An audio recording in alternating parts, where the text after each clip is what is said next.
You have 68 wins. You cannot 69 Mina. Hey everyone, it is the center of attention, Brittany Brooks, and you are watching Simply Reliable Studios.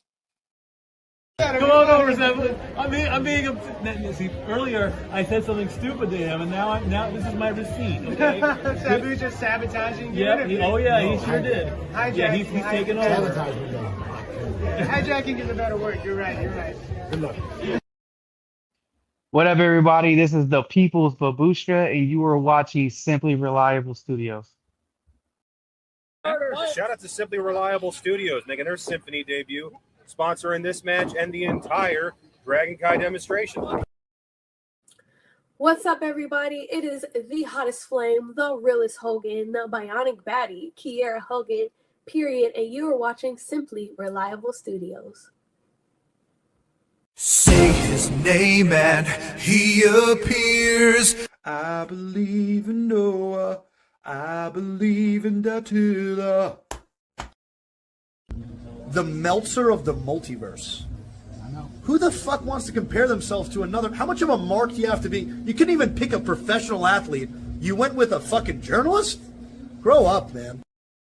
We just want to say thank you to Simply Reliable Studios for voting us as Tag Team of the Year. Of course. Because you know what they say, right? If you can't swim, you're bound to drown.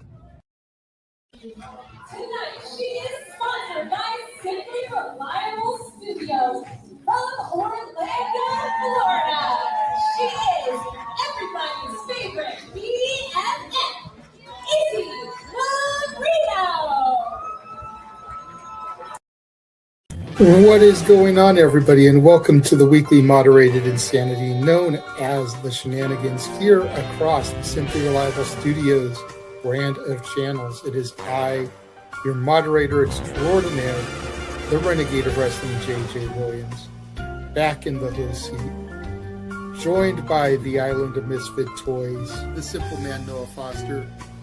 Hello, everybody, and welcome back here once again to the Simply Reliable Studios. You know what this is? Brand cements and brands of voices. That's for favorite fall-face professional wrestling. Damn it. So without further ado, let's go ahead and bring in the rest of the panel. First and foremost, my partner in Love the Bed in AEW. We call the rest of the light and probably upset stomach mindset for some other stuff tonight. It is, of course, Mr. Reliable, Simply Reliable, in true original form, Walter Cruz.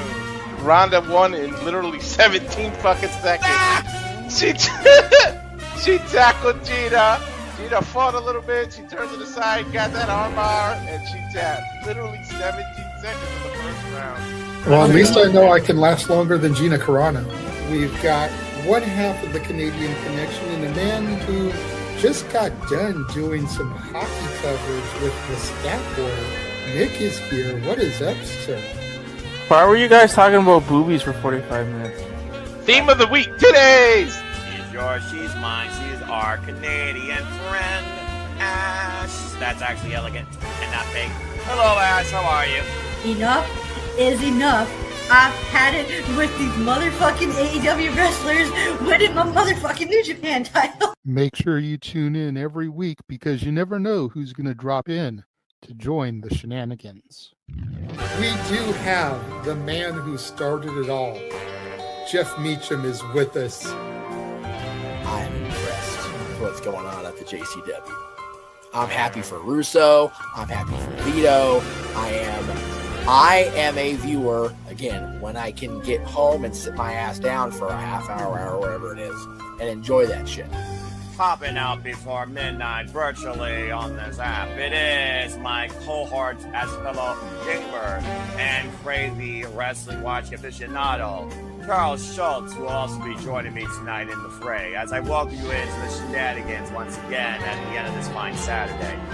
I just want to keep seeing Mr. Guana show up every single time and just Polyaska.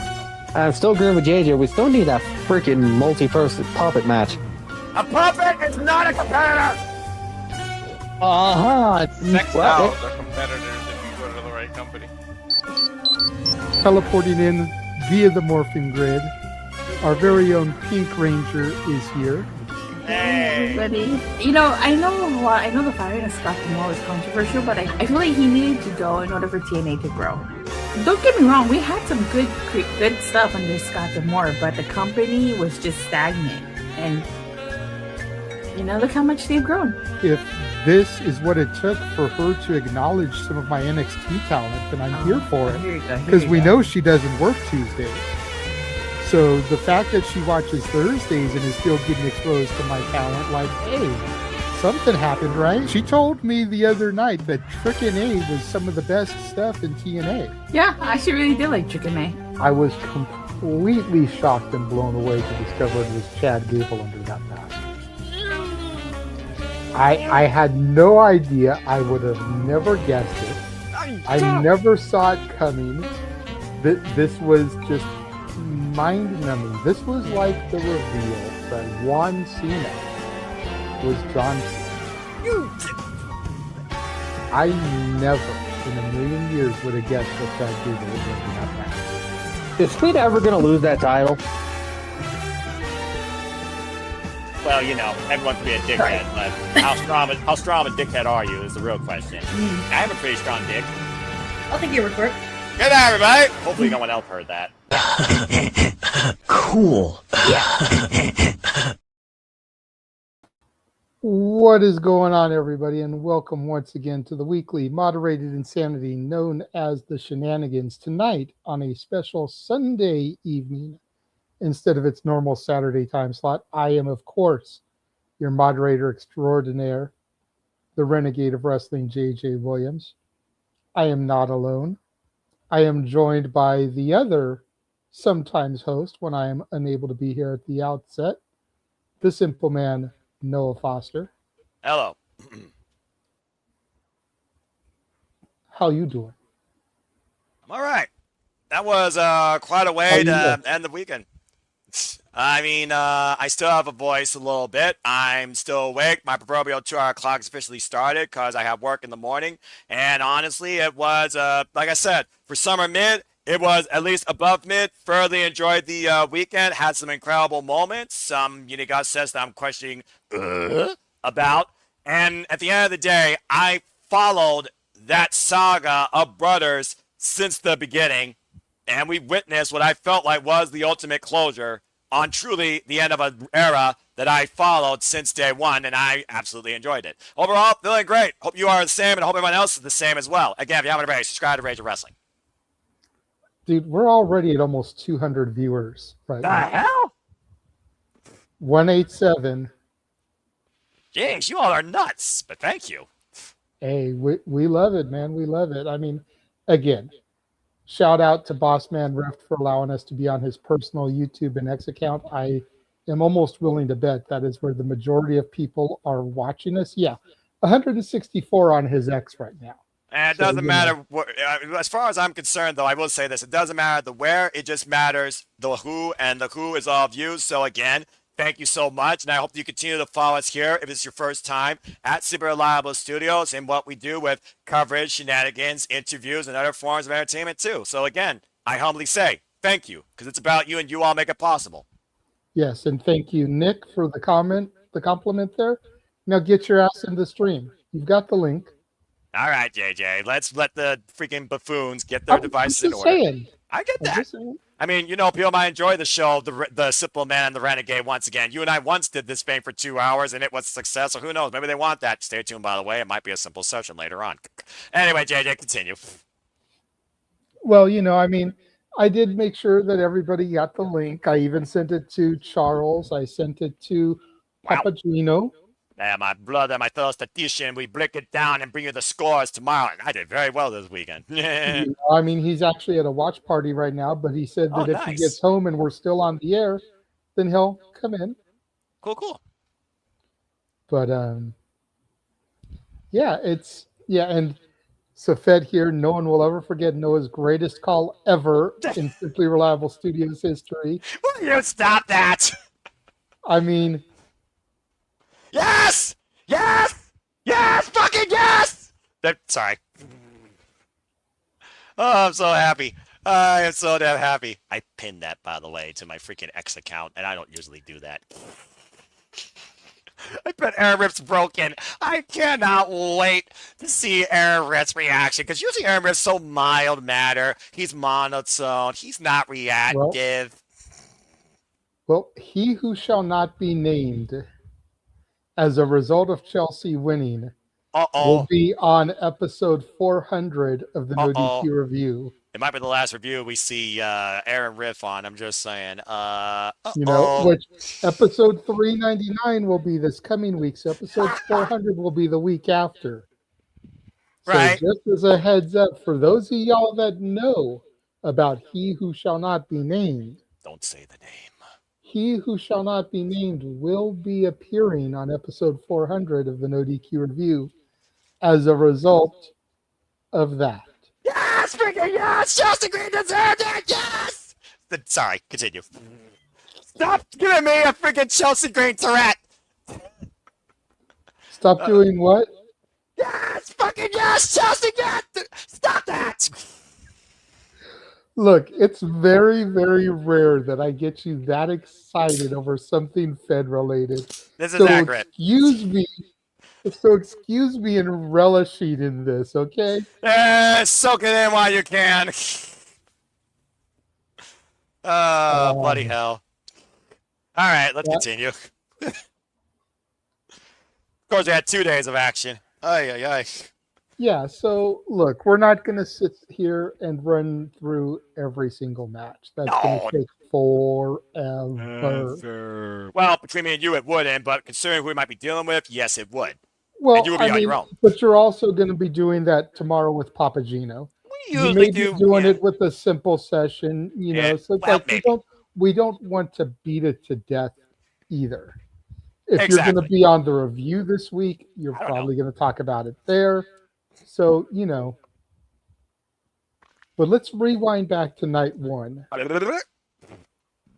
What was your biggest takeaway, your biggest moment, whatever, for night one? Because for me, and keeping in mind that I didn't watch, I only heard in my ear producing everything.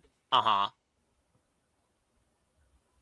gonna give this one first because it carries across. Or no, it didn't. Never mind. But Liv Morgan being able to retain. Yeah. And Brock Lesnar losing to Obafemi and embracing Oba in a very non-Brock Lesnar-esque move. Right? You know, hugging him. Don't see that. Telling him that I am the past, you are the future. It's the future right here. You know, just fantastic. I feel like Brock gets a bad rep because of the way he talked about WWE when he exited the company back in 2004. The UFC career, the diverticulitis, the fact that when he came back, he was very part-time, you know, gone for like 8 months before he would even defend the title. Like, people want to hate on Liv for going 100 days without defending the women's title, which is beyond her control because the plan was to do stuff with Stephanie Vaquer. Stephanie got injured, and they just didn't have anybody built up to really take that spot. Right. You know, so there's not a whole lot that Liv could do, but Brock, you know, disappearing for 8 months, not defending the title, you know, even more of a part-time champ than Roman Reigns ever was in his 4-year run. Accurate. I think Brock gets a lot of crap. And then, of course, his name coming up in the Vince McMahon thing, the Janelle Grant allegations, which are being taken to arbitration and settled privately, not even going to go to court. So everybody out there that said that Janelle Grant was just after a money grab is kind of, you know, being proven right, but that's not for me to judge. But because Brock is involved in all these things, he kind of gets a bad rep. And I think that this 4 months from WrestleMania to SummerSlam was about not necessarily finding peace and riding off in the sunset, but maybe trying to do all that while at the same time leaving a good taste in the fans' mouth. I think there's definitely some truth to echo behind that, because it is one of those things where you are part-time. You almost wondered, are you overprivileged? Are you, underappreciating what this business is for us as a fan and for what you have given it? And are you just taking advantage, just getting a paycheck? Are you actually doing anything? For what it's worth, when it comes to Brock Lesnar, he does draw that reaction, but it's very rare you see him really put forward a talent. We've only seen Brock Lesnar literally work with one person this year, and that is Obafemi. And everything that he and Obafemi have done have echoed Brock Lesnar mannerisms. I think that's why Brock enjoyed working with him so much. Plus, he's a big guy. He seems to know how to dictate and control the crowd noise. He knows how to play both a villain and a hero in a promo, and more importantly, he knows how to carry himself quite comfortably on the microphone. And we haven't seen this prior to him in NXT. For all the crap you can give about Brock Lesnar in and out of the ring, again, I'm the simple man. I don't follow social media. I don't look at legalities. I look at what's in my ring. I look at if it's entertaining. I look at if it actually pushes forward something that I care about professional wrestling. I care about Obafemi. I said acknowledge in my predictions. If Oba loses, we riot. Not only did he win, it was like Undertaker who literally passed the torch, not just The Rock, really. Undertaker who probably passed that torch to Brock Lesnar being such a bad mother. And Brock Lesnar did that for Oba in spades. Now, truth be told, did we really need the buffer in Italy? That is all up to, subjective speculation, observation. But what Brock did to Oba in that short post-match segment spoke more values, I think, than Brock Lesnar has done in a long time when it comes to what Brock really does mean to the business and to WWE. And I think this is a theme here. You said vortex, I say closure. If that was the closure for Brock Lesnar to finally see somebody maybe do what he's done for the last 2 decades, but better for the future, I don't think you could have done any better. Yeah, and I mean, Triple H gave an interview earlier this week to Dave LaCreca and the crew.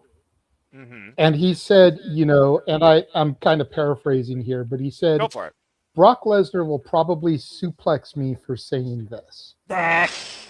But he has been more than hands-on with Obafemi. He went on to talk about how the two of them will sit in a room for hours. What? Talking about the business, character work, and everything. Like, Brock has really, for lack of a better term, almost adopted Oba as a student, a Padawan learner, if you will. That's crazy. I don't think Brock's ever done that with anybody. He hasn't. Wow. And I rest my case. For all intents and purposes, Oba had no idea that Brock was going to do what he did yesterday. So if you think about it, because again, you visually saw it, I just heard, but if you think about it, Oba was very standoffish at the outset when Brock was calling him back. Right. Because Brock is a snake. I mean, he's got the sword of Damocles on his stomach. Do we need to say anything else about that? I'm just saying. Oba doesn't know if he can trust this man. Of course, no one does. Except Paul Heyman, and Paul Heyman does it in spades. And then to see Brock with that outpour. Bully Ray said something this morning. He said he has never seen Brock at peace. And when he talked to Brock for a couple minutes last night, Brock seemed at peace. Wow. That's a weird word to put in the same sense with Brock Lesnar. So take that for what it is. Whether we see Brock again come Mania time as we head to Saudi, or whether last night was the final curtain call for the Beast, Brock at least seems to be at peace now. Well, again, we talk about all the time in this business. How does a worker, what do you call them, an entertainer, a superstar, a part-timer, a legend, a wrestler, how does someone who is in this business, hell, a commentator for that matter, want to define their career to the end? What do they want to do with it? I think, honestly, based on what you said, it sounded like Brock Lesnar wanted to see if somebody was willing to work the way he did, but maybe do it better. And I think with what you said, that might be all the Femi, because he's got the youth. He's built straight out of WWE, out of the new program, with no prior wrestling background. And he's already proven in 8 months what he's capable of handling with the pressures that are put before him in and out of the ring, surrounded by the WWE universe. Now, the trouble about the whole King of the Ring thing, it is what it is. That just might be creative. That just might be booking. It's not the first time that Brock Lesnar literally flipped somebody off for booking or threw a title into gorilla position, if you all know. So, again, the similarities that Brock might have drawn from Oba when it comes to a knowledge of how to handle this business might go back to finally finding somebody that can keep this in good hands, or in hands to the level that Brock did. Because whether you're indifferent to Brock, hated him, or respected him, when Brock was involved, it did draw something to the product. And at the end of the day, I think that's all Brock wanted besides the profit, was drawing eyes to the product. He's a company man. There's a reason why, again, the wallet was so deep for him, because WWE knew if you need a push, Brock Lesnar. I'm reminded of a John Cena promo. You blame me, I blame you. With Roman I'm Reigns. still here because you can't do your job. Yep. You took the United States Championship as a demotion. Again, John Cena, Brock Lesnar. You saying all that almost makes it feel like Brock has stuck around because he was waiting for the next big thing. And we've called Oba him very that. well could be that person.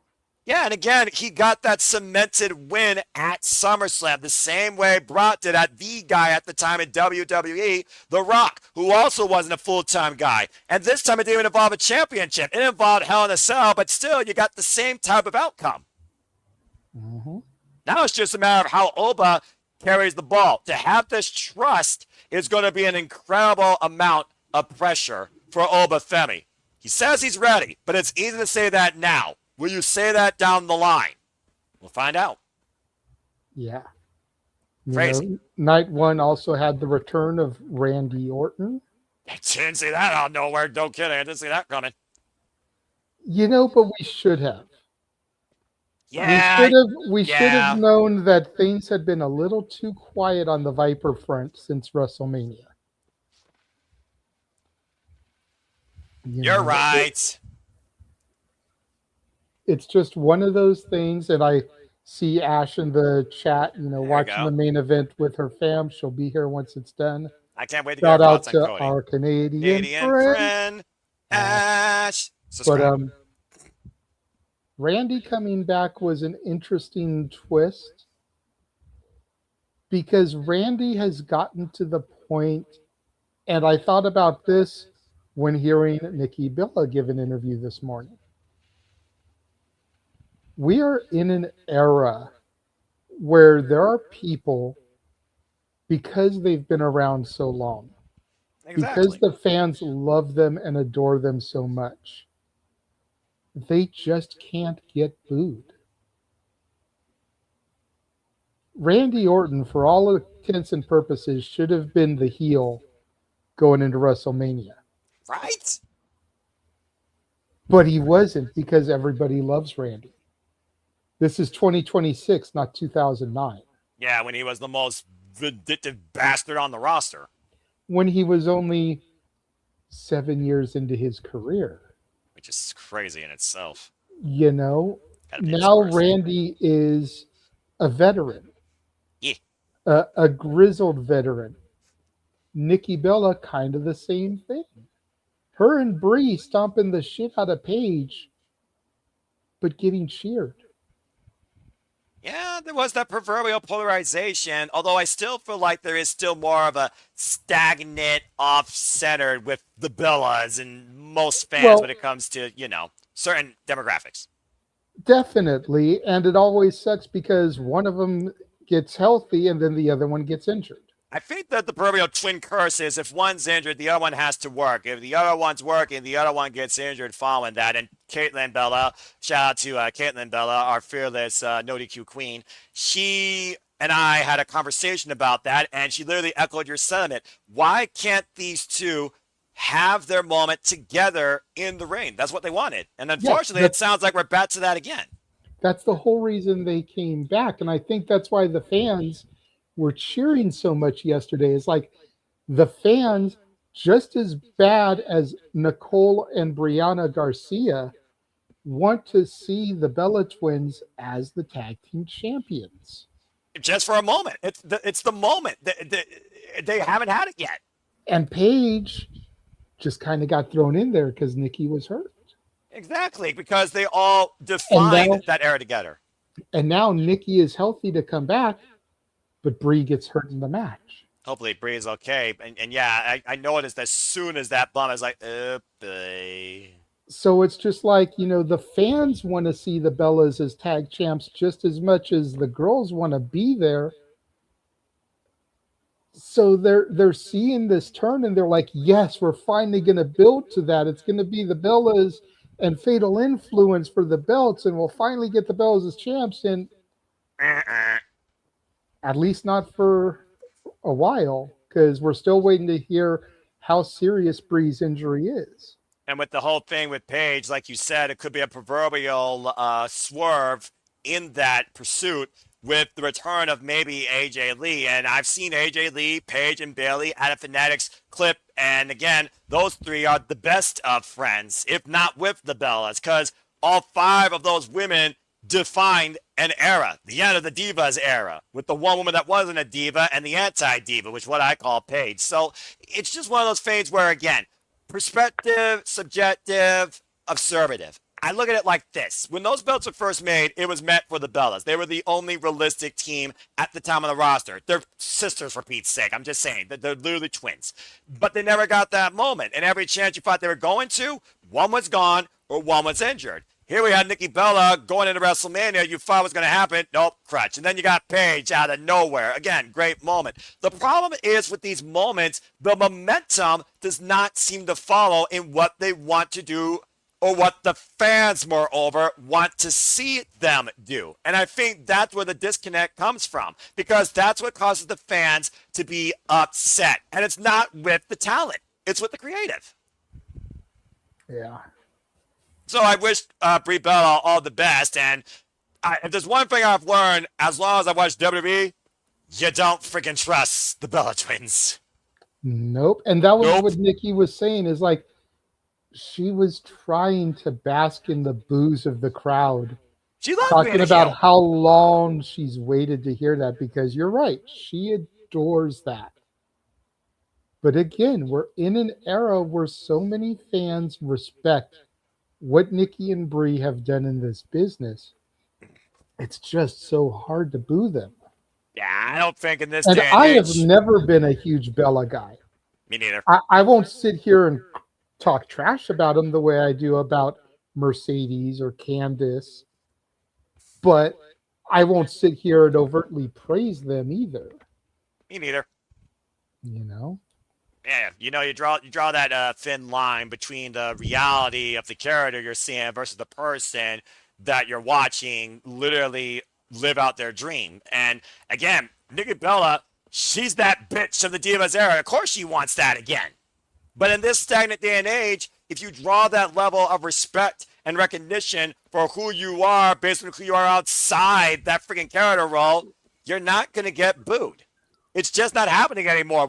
The fan base, casual especially, and let's be honest here, WWE is recirculating their casual fan base every time. As some leave, others come in. It's a never-ending cycle. And they know these people based on who they are, not what character they're trying to be. So you're not going to get that heat. No, 100.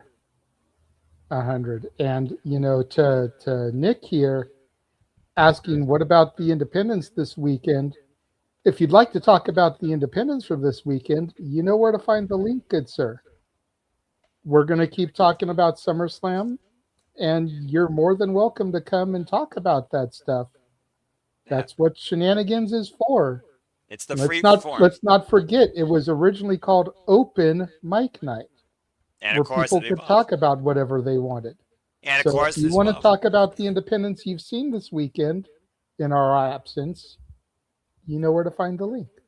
So talking about evolution, though, you posed a question to me about like a biggest takeaway from Saturday, as we were talking about the two that were the biggest for you, and also Liv Morgan proving the caliber of athlete she is, even though she only defended that title one time. But what her and Io Sky did and set the pace of expectation for the weekend. Excuse me, Sky set the pace. Thank you, by the way. Set the pace for the weekend. Because I don't want to sound, like parrot, because I definitely agree with those two sentiments for those two matches you talk about. Yeah, I'll definitely get credit where credit's due, because again, as an advocate of women's wrestling, I hold that in such a high regard when it comes to the caliber of quality. I know that WWE can do, because I've seen it. They just don't consistently bring it. That was one of the better matches that Liv Morgan has had in a long effing time. And considering who she was up against, it was what I hoped it would be. Even with the tiny bit of the Judgment Day vomit, because character, LOL. The fact of the matter, Liv Morgan did on her own, and it took two Oblivions and Io Sky. I'm about to say, Io Sky is also a bit of a crazy chick herself. Liv Morgan, she was born unhinged, okay? They just gelled so well together. It really made Liv Morgan look strong, but it also did, I think, hurt Io Sky, because Io Sky brought the fight. This was a tremendous Women's Championship bout. Now, I do hope they don't stand at this to another 100 days with the next PLE, and I do hope they actually do have plans, because, again, plans forget to change. Paul Levesque once said there's always a plan B. Where was the plan B for the last 3 months? Because I'm just being honest here as a fan. With the amount of talent, with the future rising on the roster, and with what you got inside your roster, you're telling me you couldn't figure out something, or someone else couldn't get an opportunity through open challenge, gauntlet, confrontation? Are people afraid to step up? Are people afraid to freaking work harder? Are you not letting the people have the chance to work harder? Where does the ball, or in this case, the pen drop? Because I don't think it's on Liv. I don't think it's on Io. At the end of the day, I don't think the talents have fought in anything the fans might hold them for. At the end of the day, they're there to make a paycheck and live a dream. But Io and Liv, that was a tremendous outing, and I hope it happens again. So definitely for me, that's a highlight. Liv Morgan, you are one of the most obnoxious characters, though, and your voice just makes me go, ugh. I need my ears freaking plugged. But as an athlete, tremendous stuff. And Io Sky, there's a reason why she's one of the best in WWE and still going. The other one for me, going back to the wrestling roots, I can't say enough good things about Nick Aldis and the shape that he's in. Damn. And giving the ring general a run for his money. It was as traditional as professional wrestling I love is. Down on the mat, forward in your face. These two men didn't let up, and for Nick Aldis, it didn't look like there was any ring rust at all. He took very well, and I think Gunther was the perfect foil to work with, because Gunther knows Nick Aldis. Gunther's not an idiot. There's a reason why he's the Ranger, despite the fact he never faced that man. So to see Nick Aldis wrestle in a WWE ring against somebody less than the ring general, and seeing what Io Sky and Liv Morgan did to set a pace of caliber of competition for that women's championship, those are two of my biggest takeaways from night one. And honestly, outside the Obafemi moment, those are my two matches of the night. Okay. I was hoping you would say something about the Nick Aldis match. Gonna be happier for him. Yeah. And his family. I still don't get the whole immediately reinstating him thing. That was a little weird for me too, yeah. But, it is what it is. He made his presence felt tonight, right at the outset, right? I mean, inserting two additional people into the match. Gunther, who defeated him. Yeah. And then, of course, the returning Kevin Owens. I did not see Kevin Owens coming, though. That was the best surprise this entire weekend. You're right. We should have thought about Orton, but Kevin Owens, that was the last thing from my mind showing up, considering the delicacy of his injury. Again, scan that QR code, folks. Subscribe today. Rage of Wrestling. Follow us today. That's our Studios 24.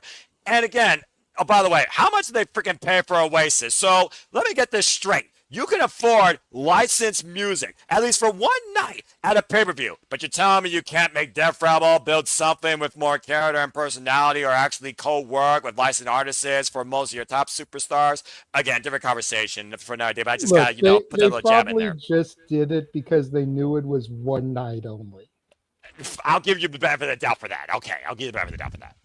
I mean, it's not like Oasis is going to be playing every time Nick Aldis comes to the ring now. That would be awesome, though. Like William Regal, when he always came out, whether he was wrestling or general manager, he always had the.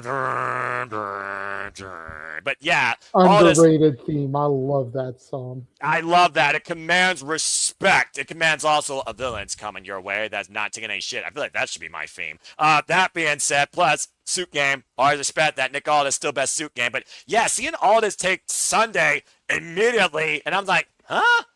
When did this happen? This must have been a post-show thing, because of course I don't watch post-shows, because But, all right. But yeah, for me though, to see Nick Aldis after 3 years return to the ring, don the boots, don that swagger to the ring, bring forward the Texas Cloverleaf, it was so damn good seeing a national treasure wrestle again. And Gunther, for that matter, was a perfect opponent, because Gunther and Nick Aldis are as traditional as European wrestling gets.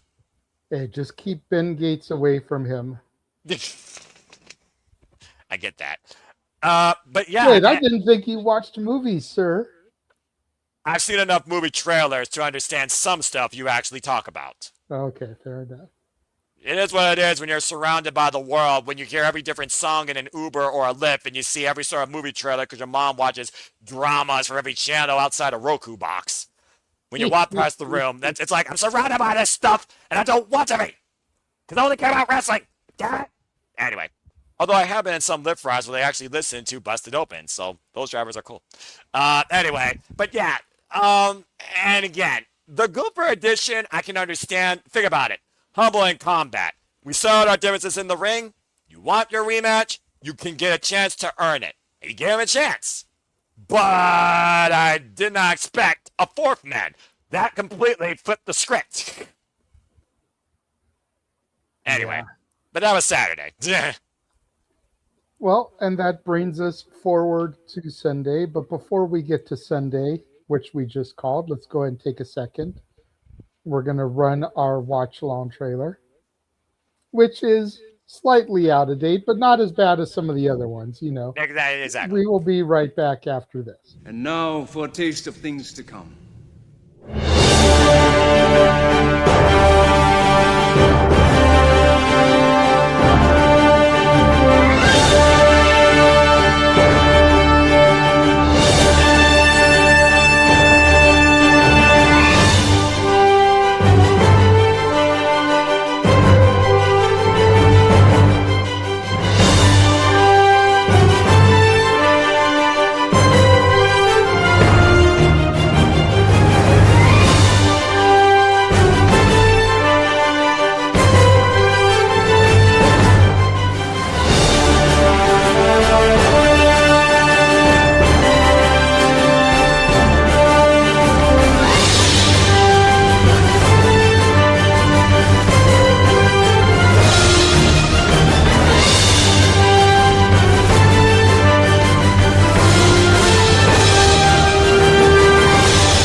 And as always, here is that trailer demonstrates. Here are the Simple Lab Studios. We truly encompass, celebrate, pontificate, analyze, criticize, and react to all the wrestling. Yes, sir. Yes, sir. Now, before we get into Sunday, since Nick did mention the independents, I do want to share this little clip of how GCW went off the air on Saturday. Ooh. And I know we won't get flagged because GCW is GCW, and we have I won't say we have a good relationship with them, and but they're not going to flag us the way WWE would. So just take a look at this. See, I told you. You're right. Atticus Cogar is not going to clown around with this guy. He's got the skewers. What the hell happened? What the hell's going on here? What happened to the lights?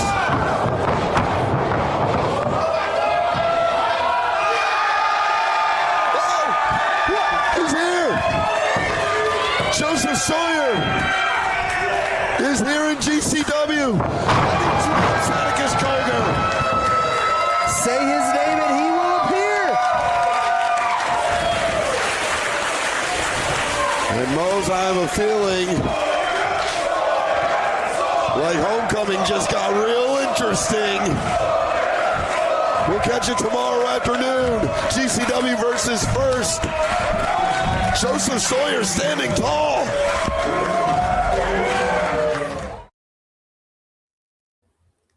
And just as a friendly reminder, we will have Joseph Sawyer, the former Joe Gacy, tomorrow, 8 Eastern, 5 Pacific, for some midweek shenanigans. Well then, talk about showing up in Atlanta Extreme out of nowhere and walking through a proverbial door into the light. Joe Sawyer going after the GCW championship. Okay, that's a little bit crazy. For almost the entirety of the 90 days, whenever a Vandal 48 promo has played, there's been this weird, like, glitchy stuff that's been happening during their promos, to the point where Atticus even would go on social media and be like, this is the video that we presented. This is the video that aired. Well then. Just letting fans know, like, hey, it's not us. Something is happening. Something is being done. And clearly it was Joe Gacy that was, affecting their presentations there. But 90 days is up. Joe Gacy is out there. Joe Sawyer is out there making his name again, reestablishing himself. And at Homecoming, which you saw in the trailer, August 15th and 16th in Atlantic City, New Jersey. I forget which night, but Joe Sawyer will be challenging Atticus Cogar for the title.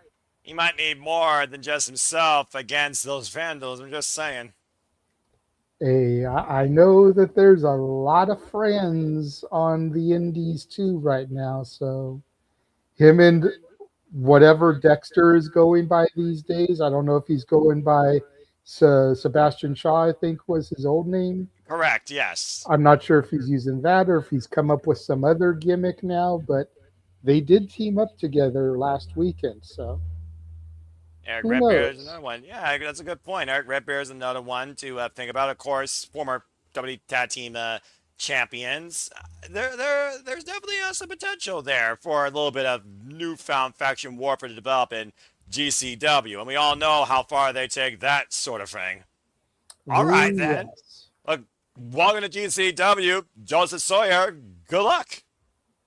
So just wanted to touch on that since Nick had mentioned the independents. Well, I also want to touch on, since we're talking about independence, just want to highlight again, for those that tune into our recent interview with the Conduit of Karma, Kai McKenna. Of course, Kai McKenna here very soon will be defending her Pro Wrestling 70 Women's Championship, and I'm very curious to see who will come after her Spark Pacific Championship and what title she may go after next in her continued rising career. All the best always to the Conduit of Karma, Kai McKenna, mental health advocate, hockey aficionado, and a unique, technically sound powerhouse of this business. Personally, I want to see her go after Deonna Purrazzo or freaking Chris Statlander, but that's just some proverbial match. I want to see like an MPX or like maybe the next Boots type of promotion.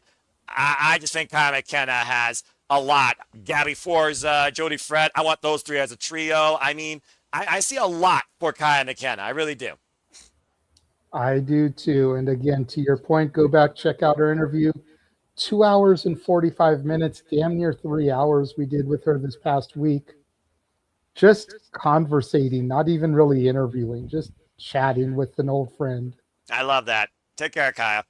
But yeah, so let's get into Sunday. Let's get into what we just came off the air with. Oof. You know, we talked a little bit already about the return of Kevin Owens, so we could kind of bypass that. Yeah. Great You moment. know, Baron Corbin, though. I can't believe you were right. I told you. I hate you for that. I told you. Damn it! Damn it! Damn it! Damn it! My 1 point! That was the one fucking thing that caused me a perfect this entire weekend! Damn you, Baron Corbin! Damn it! How you know? Continue. But I mean, it's like I said, what was the point of bringing him back if you're just going to make him a glorified jobber? I mean, they need utility players. How many people did they just release? Okay, they do need utility players. I will give you that. And you know how many people did they just release? It's SummerSlam. You know, we may be looking at that again come this weekend. Oh, that's true. Oh boy, round 2. Or is it 3? I lost count. That's fair point. It's round 2. People are speculating. You know, the former Fallen Gray, I forget what her name was, just revealed that she's left the ID program. Aw. Poor thing. You know, so that could be the beginning of it right there with her departing. Fair. You know, so we'll keep our eyes on the social media, see what happens. Oh, well. Well, we're definitely going to have to talk about it if shit goes down, you know. I get that. I get that. Again, God bless you all. You know where I stand with all that, but I get it. I know. You know, this weekend was such a high. I think it would behoove them not to do it because it's going to go from such a high to such a low. This is the wrestling business, though, and unfortunately, that is kind of how this game goes. No one, especially anymore, JJ, no one is ever on a consistent pro wrestling high unless your name is utilized in New Japan Pro Wrestling. That's a whole different drug and in-ring competition. I'll talk more about that later in my next G1 Climax update with Ash. Continue. I'm just saying, like, wait until something bad happens and then maybe do that so that you can kind of shift the focus. Fair point. As opposed to do it when people are still talking about a really great weekend of wrestling. Right. You know, This was a again, great weekend. with the exception of Human Money's on a Pole, which I had low expectations for. I find Danhausen amusing. I think Dom is great. It is what it is. Yeah. You know, it was 1 match out of 12. If y'all can't just suck it up and have fun with 1 match out of 12, go through the door. I have 2 doors. Which door should I go through? Door 1 or door 2? I don't know. Or do you want to trade it all for what's in the box? Rest in peace, Monty Hall. There's a reason I made the botch graphic look like a zonk. You know, as long as it's not a dick in the box. What? Yeah, we don't talk about that. Anyway, but yeah, it's just one of those things. Like I said, wrestling is always going to be subjective to everyone their own. I'm a guy that's the fan for the in-ring work, the edge of your seat drama, and closing a great narrative or an incredibly competitive competition, such as my Japanese strong style roots or Stardom that has the most emotion. And when it comes to carny comedy levels of jackass entertainment, I'm kind of indifferent. It's not my forte. I just don't buy into that soiree. But overall, I'm glad people had fun with it. I got to have a little bit of jaw-jacking with Mikey, which everyone loves when I go off the deep end with my freaking rage internally. Shout out to Rage of Wrestling, Watch the Cruise, subscribe. So it is what it is. And in WWE, I already know what to expect from the highest of highs in my expectation of professional wrestling to the other side of the spectrum when it comes to what in the name of bluppity blip blop bloop did I freaking just witness? And that was that. Speaking about what in the bloppity blip blop blip did I just witness, coming from the northern border, Oh. Nick has come in. Oh, took him long enough. Oh, yeah, I did. Oh, and also joining us now, what? A very good friend of yours and mine, Papagino. Hey, Papagino! Hey, now we're talking. Now we're Jesus. really rolling. Okay. Wait, first and hold on, foremost, hold No, Nick. Oh, time out. You shut up. Okay. First and foremost, Papagino, welcome to the Shenanigans, my friend. First time I've been on Shenanigans with you, Gino. Good to see you. Happy to be here. Sorry, I don't want to gimmick infringe. Honored to be here. You don't get infringe anything. I'm a mess. I was screaming my face off. What a freaking exciting weekend in wrestling. Damn it. Like I said on the review, the build is the build. The hype is the hype. They deliver more often than not, and boy, did they freaking ever. Crowd creds too. You want to talk about screaming your head off. I hope your headset is turned down some. Oh, no. Yes! Yes! Fucking yes! Chelsea Green falling! Fucking yes! Stop that! Jesus. I should have known better with the interim title. That's the only reason to put the interim title in the title of the thing, is so that they can. So Michael Hayes doesn't have to flip his lid because Chelsea wins. You know, oh, she's not really the champion. Blah blah blah. That fucking overaged idiot, out of generational freaking sense. I said what I said. Look, like I said in Simply Predictings, Jade is going to feel like the interim title is beneath her. You know, Tiffany, you're not going to double belt her. You're not going to have two belt Tiffany, 2 belts. No. It wouldn't count for Charlotte because it's interim. So it wouldn't be belt 15. No. So there's no point to strap any of them up. No. That just leaves Lash and Chelsea. Lash is too new. You had the thing in Unreal with Chelsea. This gives them an opportunity to shut Michael Hayes up, prove how over she is. You heard the crowd reaction. The crowd was firmly behind Chelsea. Bro, Tiffany was a heel in her hometown because Chelsea was in that match. Exactly. Yeah.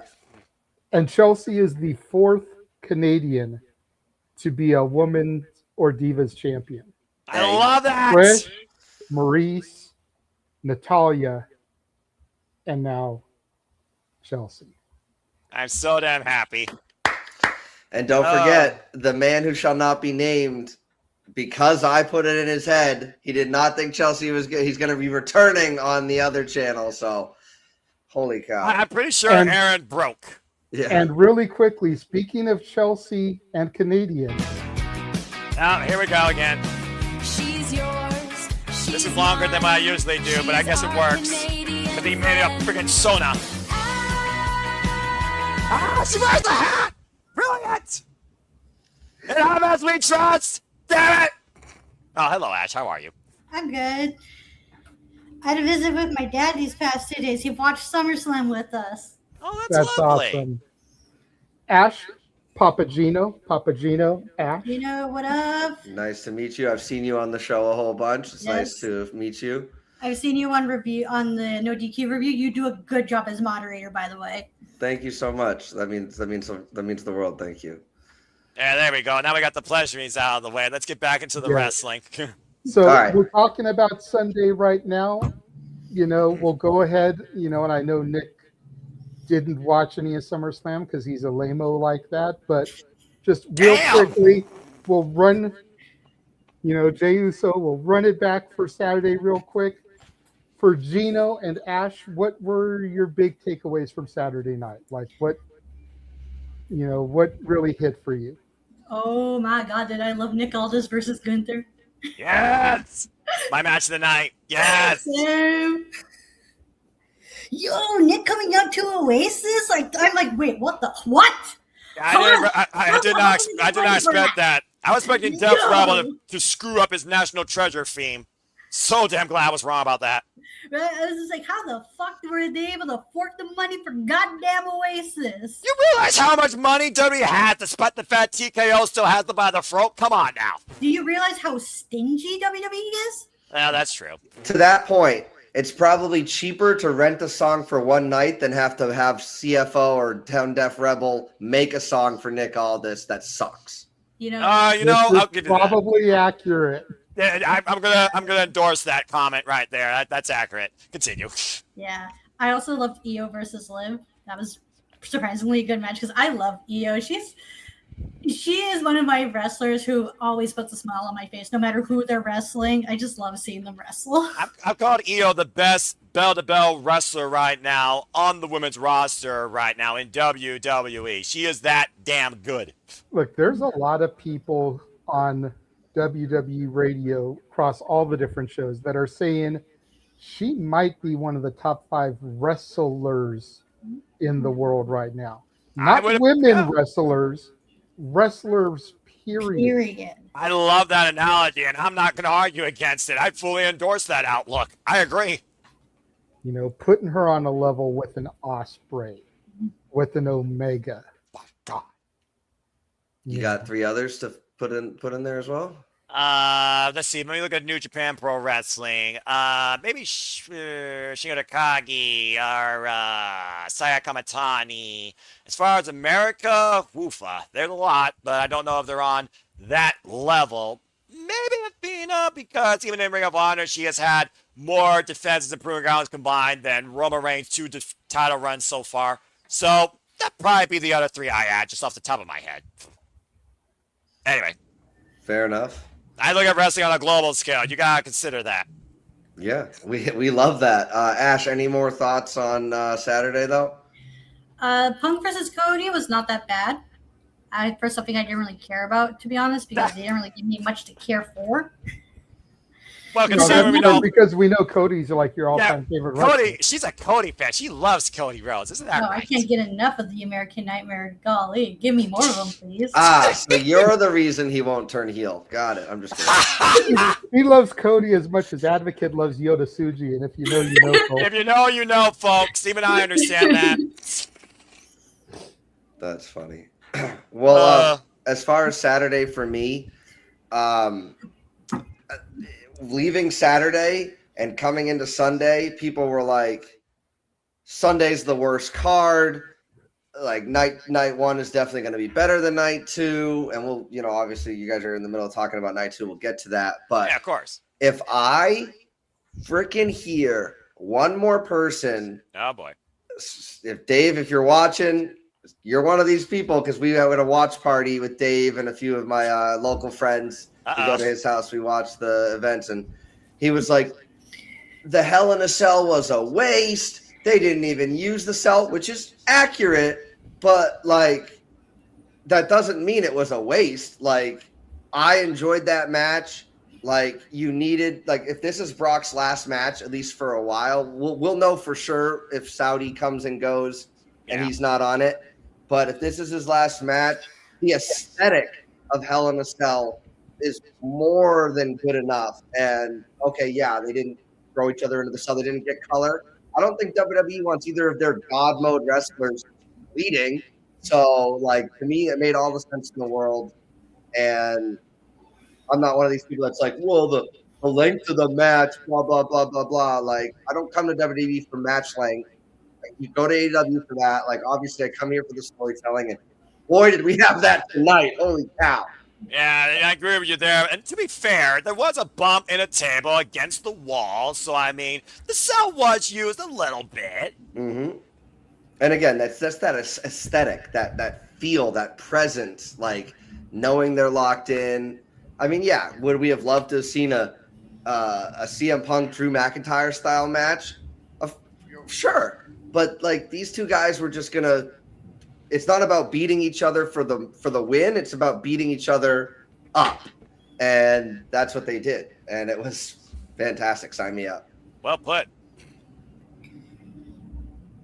No, 100. And then the fact that Brock kind of endorsed and put him over afterwards. Complete, swerve from who we think of Brock Lesnar as. Mm-hmm. I do want to add one more thing. Go for it. He did that at WrestleMania. I don't think either of these guys are better off for having continued this feud post WrestleMania. We had the Oba have to throw away his King of the Ring win. We had Oba actually have to get beaten on the main roster and all these things. I know TKO loves it because they got to stretch it out. Again, that's how I feel about TKO. They love stretching things out. But neither of these guys are better off for this, even though I enjoyed it. Whatever, sign me up. But he had the endorsement. Oba crushed him. Like, there was really, like, nobody's really elevated themselves for this other than the match going on last. So that's my complaint with that, is that it really didn't, this and Clash in Italy didn't need to happen. I agree.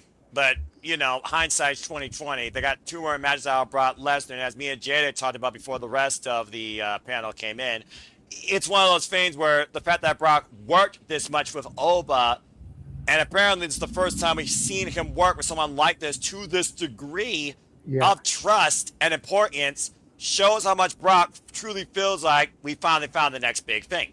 Mm-hmm. Like you said, apparently they were working together a lot behind the scenes. Like Brock was like showing him the ropes and breaking kayfabe. Whoa, don't kick me out. But like, that is what older veterans do in every sport. They help out the next guy in line. And if Brock, obviously, say what you want about whatever, he obviously cares about WWE. He cares about wrestling, and he wants to see it continue. He wants to leave it better than he found it. And a hell of a lot of respect for. I mean, how could he not after working so many matches with The Undertaker? I'm sure that you just become that level of caring about the business. But it was, The Undertaker nuances in this too. Hell in a Cell. Brock Lesnar got put over by the Dead Man. Not once, but twice. Rising up like the Dead Man multiple times against Obafemi. Trying to bury him in the tombstone pile driver position. And Oba kicked out on plywood boards, might I add, of a pile driver. Proverbially, in this rivalry, if you want to call it that, JJ and Gino and everybody, The Undertaker in this was Brock. And Brock put over...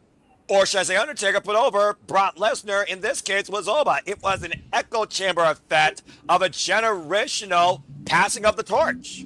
100%. Even all the way down to the peeling the mat and the apron back like they did in the 2016 Hell in a Cell. Exactly.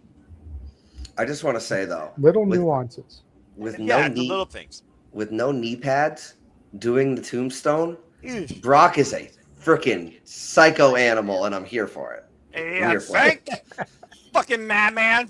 People are mad that he didn't get fall from grace onto the boards. Yeah. And some people are saying, it was a mistake, blah, blah, blah, blah. Oba very clearly turned to the right. Yep. Like, I don't think Brock wanted to take that bump, and he doesn't have to. Like, the move should stand on its own. And now I just don't know what they do with Oba from here. Are we going to bide time, stretch it out until he wins at Royal Rumble? There's no WrestlePalooza on the schedule, which I think if they wanted that event to be elevated, like that's how you have Oba, where you have Oba win his first world title. But I don't know. I just don't think they're gonna. I don't know what they do with him from here, if he doesn't come after Roman. So we'll find out soon enough. And again, it's all about you did this now. What comes next? Obafemi, you are the next big thing. Can you handle that position? Oh, and just to give you an update, Gino, I have the scores in for the team. We love it. And then moving into Sunday, we talked a little bit about Kevin Owens returning, becoming #1 contender, getting inserted into that matchup, which mind-numbing to everybody. Bro, there were 2 names on our lips after Gunther came out, and we were like, it's either KO or Randy. And I wasn't sure about KO. We know Randy's back. So I was like, is KO even healthy? But see, and neither of those names were on my lips.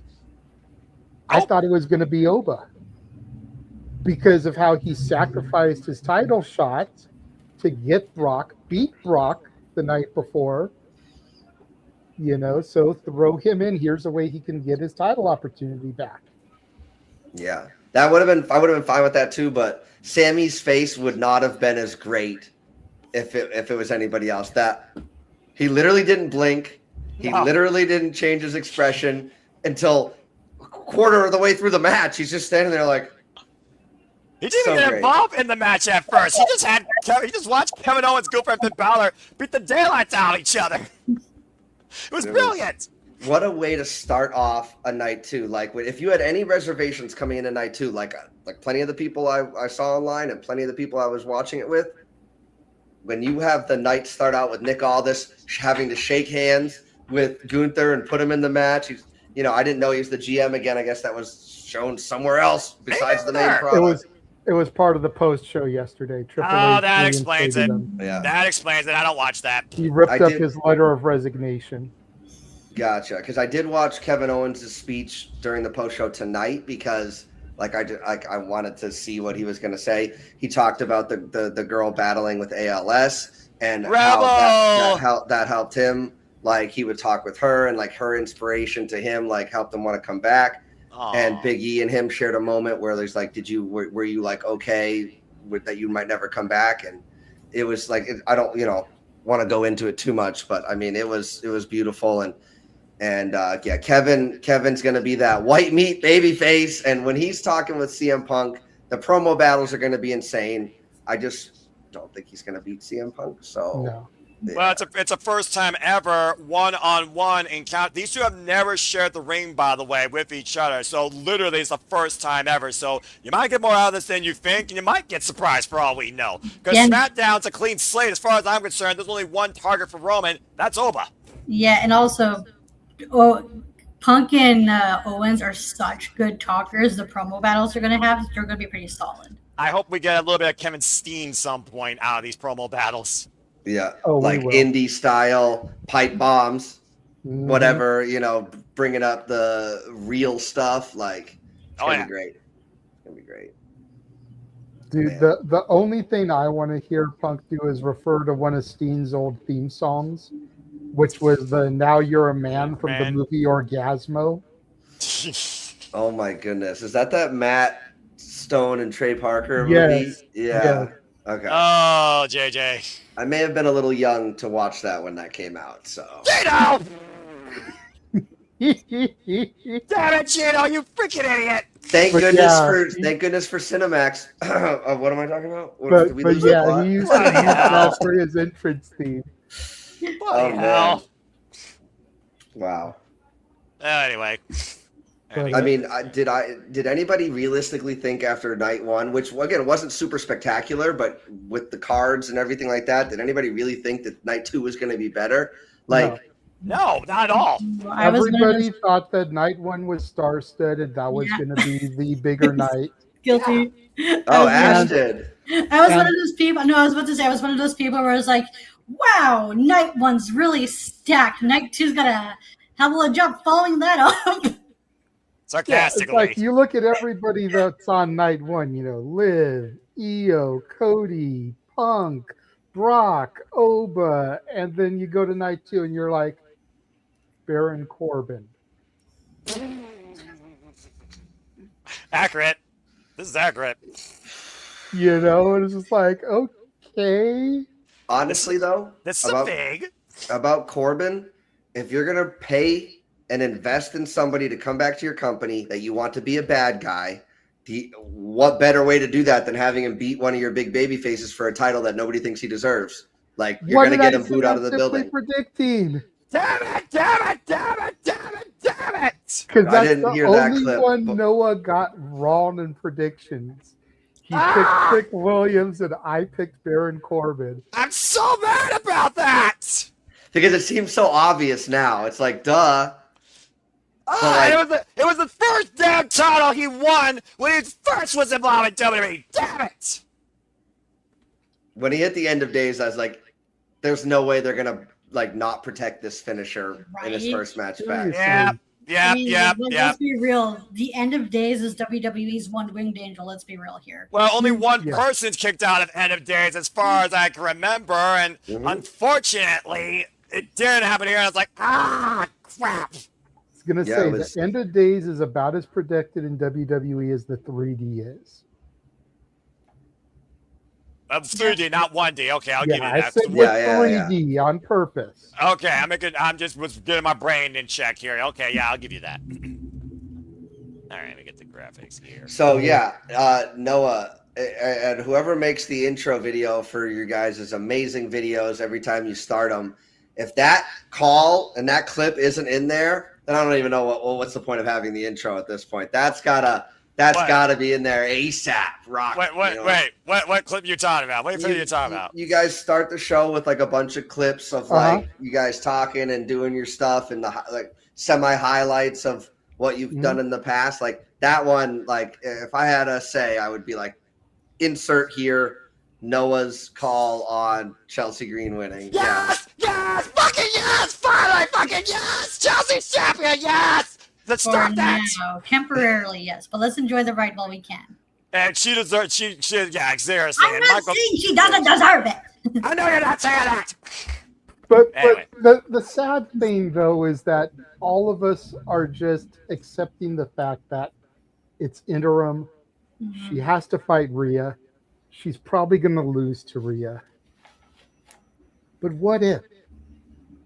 It's possibly. What if possibility during this little interim run she proves herself and they actually put her over on Rhea?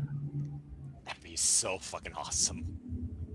I mean, like Roman said to Seth, what's going to happen? Rhea's just going to win and then get hurt again?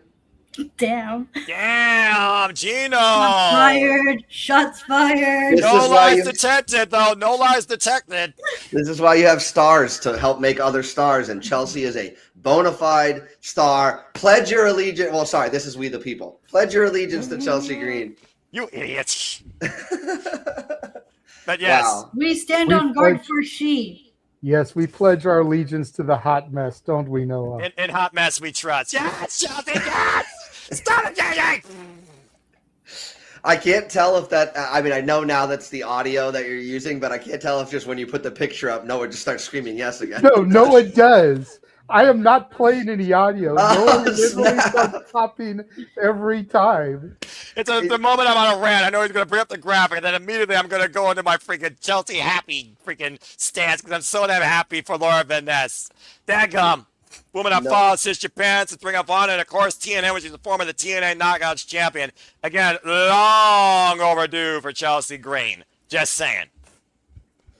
Noah is like Woody look at from that. Toy Story. When you put the image up, you're pulling the string on his back. He's going to say Don't one of three encourage things. it. He's going to say Don't one of three encourage things. Exactly. Don't encourage it, Gino. Stop it. All There's of a you. snake in Agent N's boots. What the hell? Now I'm on the shenanigans with Gino, and Gino right now is shenaniganing me. Yeah, Why is well, everyone against me? Usually I come into these videos more sober. So I'm a little bit frisky right now. So Hey, it's all good. We're loving it. And We're live, to answer bro. your question, Gino, I'm the one that makes the intro videos. I did all that editing, so it's very well done, bro. I Thank enjoy you. that greatly. So Thank you. I can't always catch these videos start to finish because you guys are friggin' nocturnal animals. Hey, But you know what? I do my best. Well, This considering a couple is people are in what the No California. DQ review would be if Psycho Jet Black was there just like nonstop, because like we know that he does his thing, but like Virtue is very Noah Foster-ish, and he's like, look, we're keeping this on a timer regardless. You have to remember, this started under a concept of open mic night. This is art therapy for the week. Just getting together and being able to talk with friends about wrestling. So we just go for however long we want to sometimes, 2, 3, 4 hours. You know, so yeah. Well, and the fact that we're earlier tonight than normal, you know, Noah's got his counter going because he does have work in the morning, but yep, we'll see what happens. Yeah, and then he's got the Predictions League breakdown where we will be revealing the results live on air to everybody at the same time. Stay tuned for that. And that'll be a great lead-in because, again, we've talked about it already, but at 8 Eastern, 5 Pacific tomorrow, we'll be talking to the former Joe Gacy, Joseph Sawyer. Oh, man. Who's made his presence felt very much this weekend. And I know that's part of why Nick came in, and we'll get to you, but let's finish going through SummerSlam. Yeah, because for you all know, the Chelsea I Green won't. turrets. I was going to say I won't throw the picture up again to give Noah Tourette's, but we do have to talk about that ladder match and just the ending and how she was kind of laid out on the ladder and almost Undertaker rose herself. Right. Sat up, climbed up, looked around, realized she was alone, grabbed I love that so and much. just the expression on her face. The shock that it was actually allowed to happen. I mean, again, watch your ears for Noah, but you can see the expression on her face. Like she can't believe it. Yes! Biggest bitch in Minnesota history. And the crowd, the way they came unglued for her. Much like me.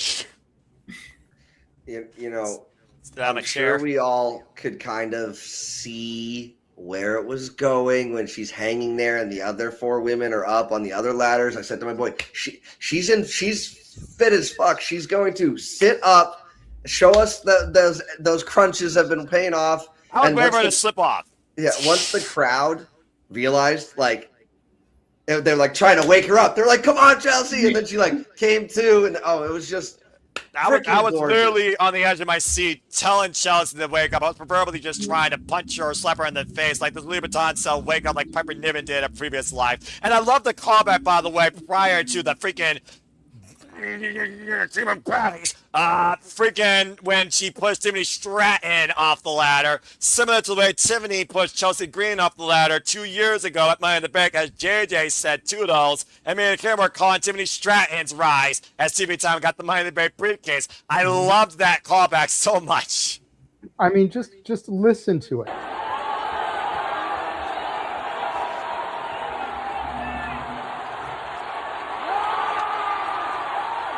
I love it. I love it. Oh, man. There's that bell. And if you listen really closely, you hear Aaron Rift screaming in all different keyboarded letters with no. I was reading. I literally private message Aaron, and I will say, give you the transcript, and I quote, Aaron, are you okay? And then when and here's the thing, that was after the United States Championship match. And basically he said, Chelsea wins, I won't be, ha ha ha ha. And then I said, I pray she does, angry emoji. And then I literally went back in there and said, yes, fucking less. And then he typed, G34, SD, DVS, DWW. That's giving Hulk trying to type on a keyboard responses right there. It was my greatest moment of the weekend, more than freaking getting on JJ for the fact they called the W title undisputed. Oh man, I fucking lost my shit. Oh gosh. I'm just gonna say, as somebody who got into professional wrestling around late 90s, has been a WWE guy, like primarily. I didn't really appreciate WCW until it was gone, or ECW, or even TNA and stuff. And you know, I was like AEW, but I don't watch it all the time. I don't know what else is professional wrestling other than what they gave us, especially tonight. Like, if you can't find enjoyment in this, then like I literally can't help you. It's almost what happens when I see the audience score on the new Spider-Man movie. Like 2% of people gave it a thumbs down. Like, what the frick is gonna make you happy then? Like, you need to go get help. And I'm here. It should have been Batman. Wow. I'm so damn happy. I'm destroying Aaron. Oh no! What did that say at the bottom? Celebrate 10 years of straight. Oh damn! That's harsh, but also accurate. Well, And again, Zack Ryder won the IC title I said in a that. ladder match 10 years ago. Yeah, I said that. And look at Chelsea again. So damn happy. Yes. Oh my gosh. And I feel responsible for that because they were doing the predictions on Tuesday, and I just so happened to open it live. I'm not always able to watch everything live, so I go back and watch it later. But like they were talking about that match, and somebody had mentioned Chelsea winning, and I was like, somebody shaves their head if Chelsea wins. And then Aaron's like, this is how confident I am. Chelsea's not going to win. And I was like, oh snap!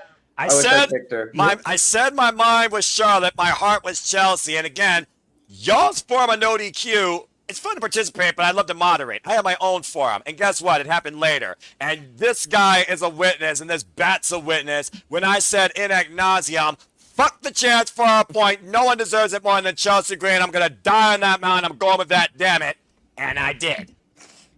Damn, Aaron really shot himself in the foot with the bazooka while stepping on a landmine with that statement, didn't he? Oh yeah. Yep, because he who shall not be named now has to show up for episode 400 of the No DQ review. So stay tuned for more on that, Ash. but yeah, and again, while we're talking about Chelsea Green, don't you do it. While we're talking about the winner, I do want to give a shout out again to all 5 women. They did take extreme measures in this match, especially considering a couple of them very inexperienced in this environment. Last Legend was her first ever main roster. It was her 3rd ever ladder match, and she was the other one we were kind of holding out for, and she was a powerful beast. The bad blood with Jade Cargill and Charlotte Flair reaching a boiling point. Both of them been costing each other, as I predicted, because again, they've been the foil of one another this year. Damn it. And Tiffany Stratton, again, she's fearless. She doesn't necessarily worry about the risk that comes in this type of environment. I'm pretty sure she took the meanest bumps, including that damn powerbomb out of the corner. So kudos to all 5. And I love the little tag team friendship chemistry with Chelsea Green and Tiffany Stratton. I love it even more now they're both champions. So, again, this ladder match, it felt right. It really was. Pretty awesome. To that point, it's a little cringe to me when Tiffany's behaving like that, but it's totally fine when Chelsea behaves like that. Like, I just, to me, how a hot mess personally, influences. You know, Yeah. the hot mess influence is all. I'm just saying. Tiffany Stratton, she's having fun with Chelsea Green. Why the fuck not? Hey, Well- I'm sure we would all want to. Never mind. I'm just gonna. Don't, Gino! Apparently, You gotta let on the filter kick post in. show- No, do tell, please. Apparently, No, on the post JJ. show, the Hot Mess has dedicated her victory to Michael Pietro. Yes. Yeah. Suck it! You I out of love generational the levels touchful. of pettiness there. Now, Chelsea Green is the one person in this business that deserves to be petty more than ever against that freaking geezer. I love that. Let's move things forward a little bit because right. as much as I love giving Noah Tourette's, The JJ, we stop do it. have other stuff to discuss. Yeah, there was 500 matches that night. Yes! Yes! Yes, Chelsea, yes! Stop it! Now we need to talk about human monies on a poll. Oh, bloody hell. Whew. Let's talk about it. Yeah. Look, From one extreme to the other. Look, I said it during Simply Predicting. I cut him off and took the lead on this one because As he should at have. the end of the day, it didn't matter about story. It didn't matter about anything else. This was just a match for fun, for entertainment to break things up. Yep. It was actually for human monies. Yes. Yes. Not I just know there were human monies on the line. Can't get But used to that. this didn't have the emotional value as Chelsea winning, as Accurate. Chad Gable winning, Accurate. as Cody and Right. Punk. Accurate. You know, this was just a fun match. Accurate. You know, at the end of the day, At the end this of the comes day- down to tribalism. And I hate that T word, but I know it's true. Everyone in this room knows it's true. Everyone in the Accurate. comments knows it's true. Accurate. If you got behind Danhausen in Jacksonville and you can't get behind Danhausen in Stamford and he's doing the exact same fucking thing, go fuck yourself. I literally told on commentary, I witnessed Danhausen's AEW debut in Cleveland, Ohio, when he came up from under the ring and helped Orange Cassidy against Adam Cole, baby, in a freaking lights out match during Beach Break. So I've literally seen Danhausen's career metamorphosis through both companies. But I never was a big fan of the gimmick, because again, it's definition of a carny, but a ring and merchandise But there's endorsement. nothing wrong with the gimmick. I get that. There's nothing wrong with being over the top. There's nothing wrong with being. Look, at the end of the day, he is what WWE is marketed for. He is designed for kids. Thank you. I've been saying that. Thank you. Continue. You know, there's other wrestlers in Jacksonville that could be doing, maybe not to the same extreme, but could be getting marketed towards kids like Danhausen is. They just choose not to do it.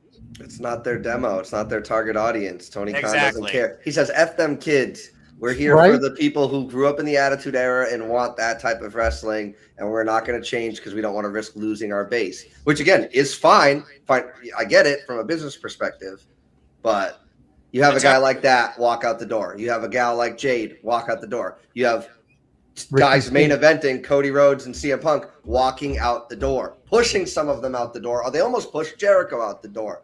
So at a certain point, you know. Well, they also didn't want to be a soft WWE product. They didn't want to be another WWE. They wanted to be the alternative. And people like MJF had spoken ad nauseum about that, with the state of AEW being better than it has been. John Moxley, the proverbial boogeyman between the gray of black of night and the light of day, proverbially holding this company on his back through the best of times, worst of times, the most cringe of times, the most questionable of times, and ushering in a stronger in-ring non-content work ethic. Then you got guys at the forefront that made AEW be defined like Kenny Omega and Will Ospreay, who could elevate it to another level, seeing the strength and growth of this women's division without Monet or freaking Thomas Toy Storm involved, and the talent being showcased. At the end of the day, I'm going to bring my quote back. At the end of the day, it's everyone their own. At the end of the day, WWE is not AEW. At the end of the day, one is tailor-made for kids and for Sydney from Cincinnati and Joe Smo from Kokomo. The other one is for the professional wrestling fans, the hardcore in-ring enthusiasts like me that want that dynamic in-ring action with proverbial hardcore subtle blah blah. That's why I love Sky Blue. She's a crazy bitch born hardcore out of the womb. I said what I said. And but that being said, at the end of the day, that's what wrestling is. You pick what you enjoy, and if you don't enjoy certain stuff, it's okay to enjoy that too. But if that stuff you don't enjoy decides to be that same type of joy by someone else in a different company, that's not for you to overrule. If you're going to be judgmental, and I mean this in a polite way, observatively, constructively judgmental, not screaming at the top of your lungs like you're the smartest man in the room and you're actually the dumbest dumbass also on the internet. You know who you are.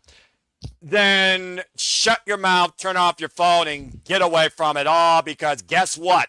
This business is meant to be inconsistent. You're going to get some of the best that you love and some of the most that you hate, no matter where you go. Find a happy medium and appreciate. And I want to make a comparison to that point, right? Because you're mentioning this. At the end of the day, this is a business. The situation with AEW is they have money coming in, not from the company to pay these guys. Essentially, like, this is money from his family and just having money. So you can have, and they're tailored more towards adults, which is totally fine. Again, not complaining, but at the end, as a business aspect, you got, say, an R-rated movie that's obviously not for kids.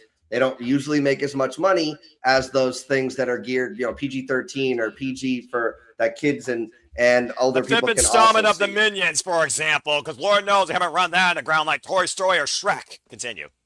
I mean, people show up and they spend their money. So, like, financially, I want to see AEW get more eyes on the product and be able to bring more money into the company, have better merch, frankly, and things of that nature. Like, I'm not just hating on AEW. I got an AEW headband right over here, like, and an AEW t-shirt in my closet. I'll go to the shows when they're there. But if Tony Khan had to answer to investors or a board or something else, like, then we would probably start to see them become a little bit more like WWE, because they're making money hand over fist even with a half-empty stadium.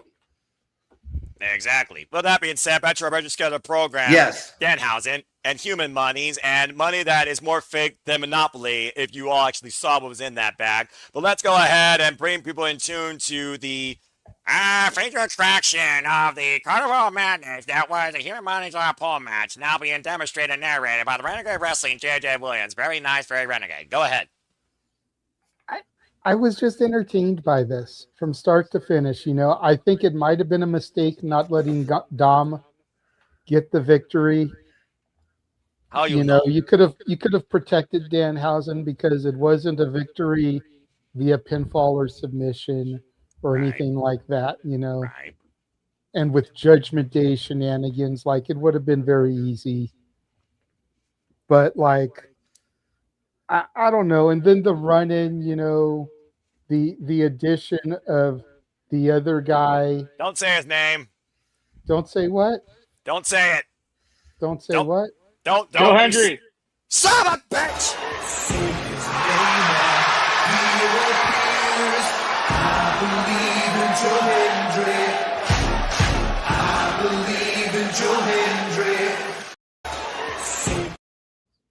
Damn it. Why can't I watch that clip on repeat all night long? Nick freaking had to come on microphone just to do it. You know what happens when you do that? What happens? Shut it, Noah. You've only got 30 minutes left anyways. I'm already over it. I just want to say to that point, to the contrary to your point, I think that they protected Dom by not having him take a pinfall.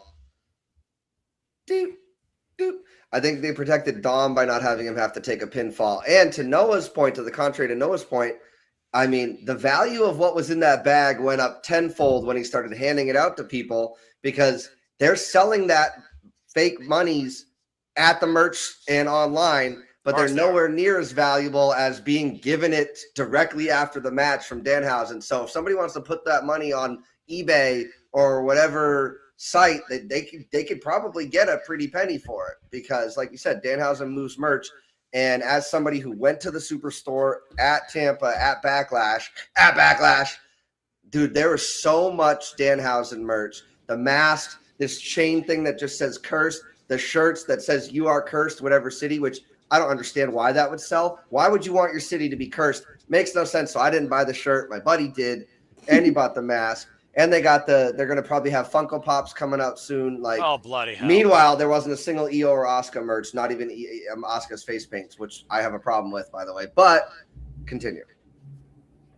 Anyway. That's pretty much it as far as the Danhausen thing. Like, I don't want to go too much into it, but like, you know, just take it lighter. Like, it's just fun, you guys. Seriously, it's. Yeah, I mean, seriously, even with the way I took commentary, at the end of the day, look at Wade Barrett. You're going to see two people demonstrate the Danhausen shenanigans to the extreme. One finds them an absolute comedy gold. The other one finds them absolutely absurd and annoying. Stat Boy, Noah. There you go. And I just want to say, my brothers, you know, we grew up watching wrestling together, but they by no means like watch wrestling. But tonight, they care about Danhausen, especially my one brother. Like, he like wants to know, did he win? Did Danhausen win? Like, he cares. And there's the Minions doll. Shout out Ash. See, is that a Noah Foster Minions doll? Or That is the Noah Foster version. That is not me. Sorry, Wearing a suit, the gimmick. tie, the glasses, the whole nine. Bloody Just got to put a headset on him. I was about to say, like, Noah joked about there being a fifth Minions movie. I wouldn't mind that, actually, because I like the Minions. And remember, they're a spin-off of Despicable Me. Yes, so that's like movies were 3 so layers good deep. too, yeah. But in all seriousness, this was funny. I liked it. It's subjective. If you got a good laugh out of it, awesome. If not, then this style of comedy is not for you. Ding, ding. Simple as that. And they didn't overstay their welcome. It was in and out. Yeah, and let's not forget, AEW did have a match for the Texas Chainsaw Massacre Championship. I try and forget that because you and I went to bat in opposite sides when it came to that freaking match. Hey, and Jeff Jarrett is still the champion. He may actually surpass Roman Reigns and Athena. throwing that out there. Congrats to Danhausen, and we'll see if the Judgment Day No. shenanigans continue. And moving on. So that brings us to Penta El Cielo Miedo versus Chad Gable. Thank you! Finally! My name is Chad Gable, and mark my words, he will start every promo like that moving forward. Well, we know who Chad Gable actually is now that he's back on our screen, and they're actually booking him. You know, I'm happy for Chad. Mm-hmm. Yeah. I wish he had gotten this moment, whatever it was, 2 years ago, 3 years ago, when he was feuding with Sammy and had the opportunity to win the title in Minnesota in his hometown. Right. I wish it didn't have to take an excursion for him to Mexico, doing the El Grande Americano gimmick, which is still one of the greatest revelations that I can think of, discovering that Chad Gable was El Grande Americano. I was shocked. Same. Didn't expect it at all. No. Like I say in the intro, it was like the revelation that Juan Cena and John Cena were the same person. And you being as big of a fan of John Cena as you are, like, that had to blow your mind as well. Bro, I just didn't expect it. I had no idea Mr. America was Hulk Hogan. It also caught me by surprise. Like, I had no idea that the Calgary Kid was The Miz. Like this all just blows my mind. Actually, I did not know that was the Miz. That's the one real one I didn't know until it happened. But dang, brilliant. Urge. But yeah, like, I wish it hadn't taken all that for Chad Gable to actually get over. And you know, the whole mug root beer thing at the end, I was waiting for that to be somebody. I'm so damn glad it wasn't. Now, if Seriously. it was the Mug Cream Soda mascot, that guy's a heel. They would have done something. But I didn't think Mug wanted to be associated with ruining that moment. So I was like, but that guy was tall.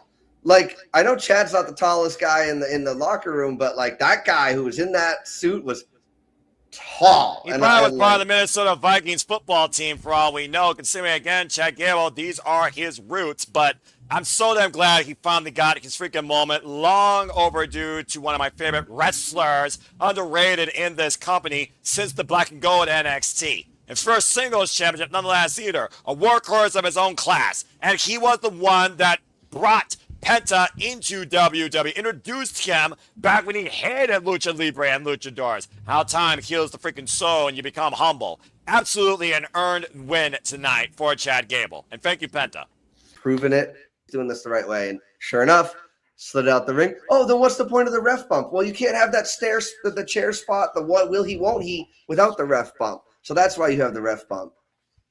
It's also one of those things where, again, testing the moral code of these two men that have been brothers in this business, defined by one another. As I said, I followed the Shield since the very beginning, and tonight I truly felt like we witnessed the Shield ending. The book was closed. What started a proverbial chair shot to the back ended with an emphatic finish with no asterisks. That's what was more important here, not the championship, but the closure. The fact that Seth Rollins came out with a white Shield vest, looking to make the slate clean, and the proverbial colors of his gear defining the areas of the maniacal Monday Night Messiah, the architect, the guy, Seth freaking Rollins, the better professional wrestler. There was more than just a need that Cody was basically saying he needed to do. There was something here that both men desired. And in a way, with Seth's defeat and Roman's victory, I think they both got it, especially with the proverbial, and this really took me back, final fist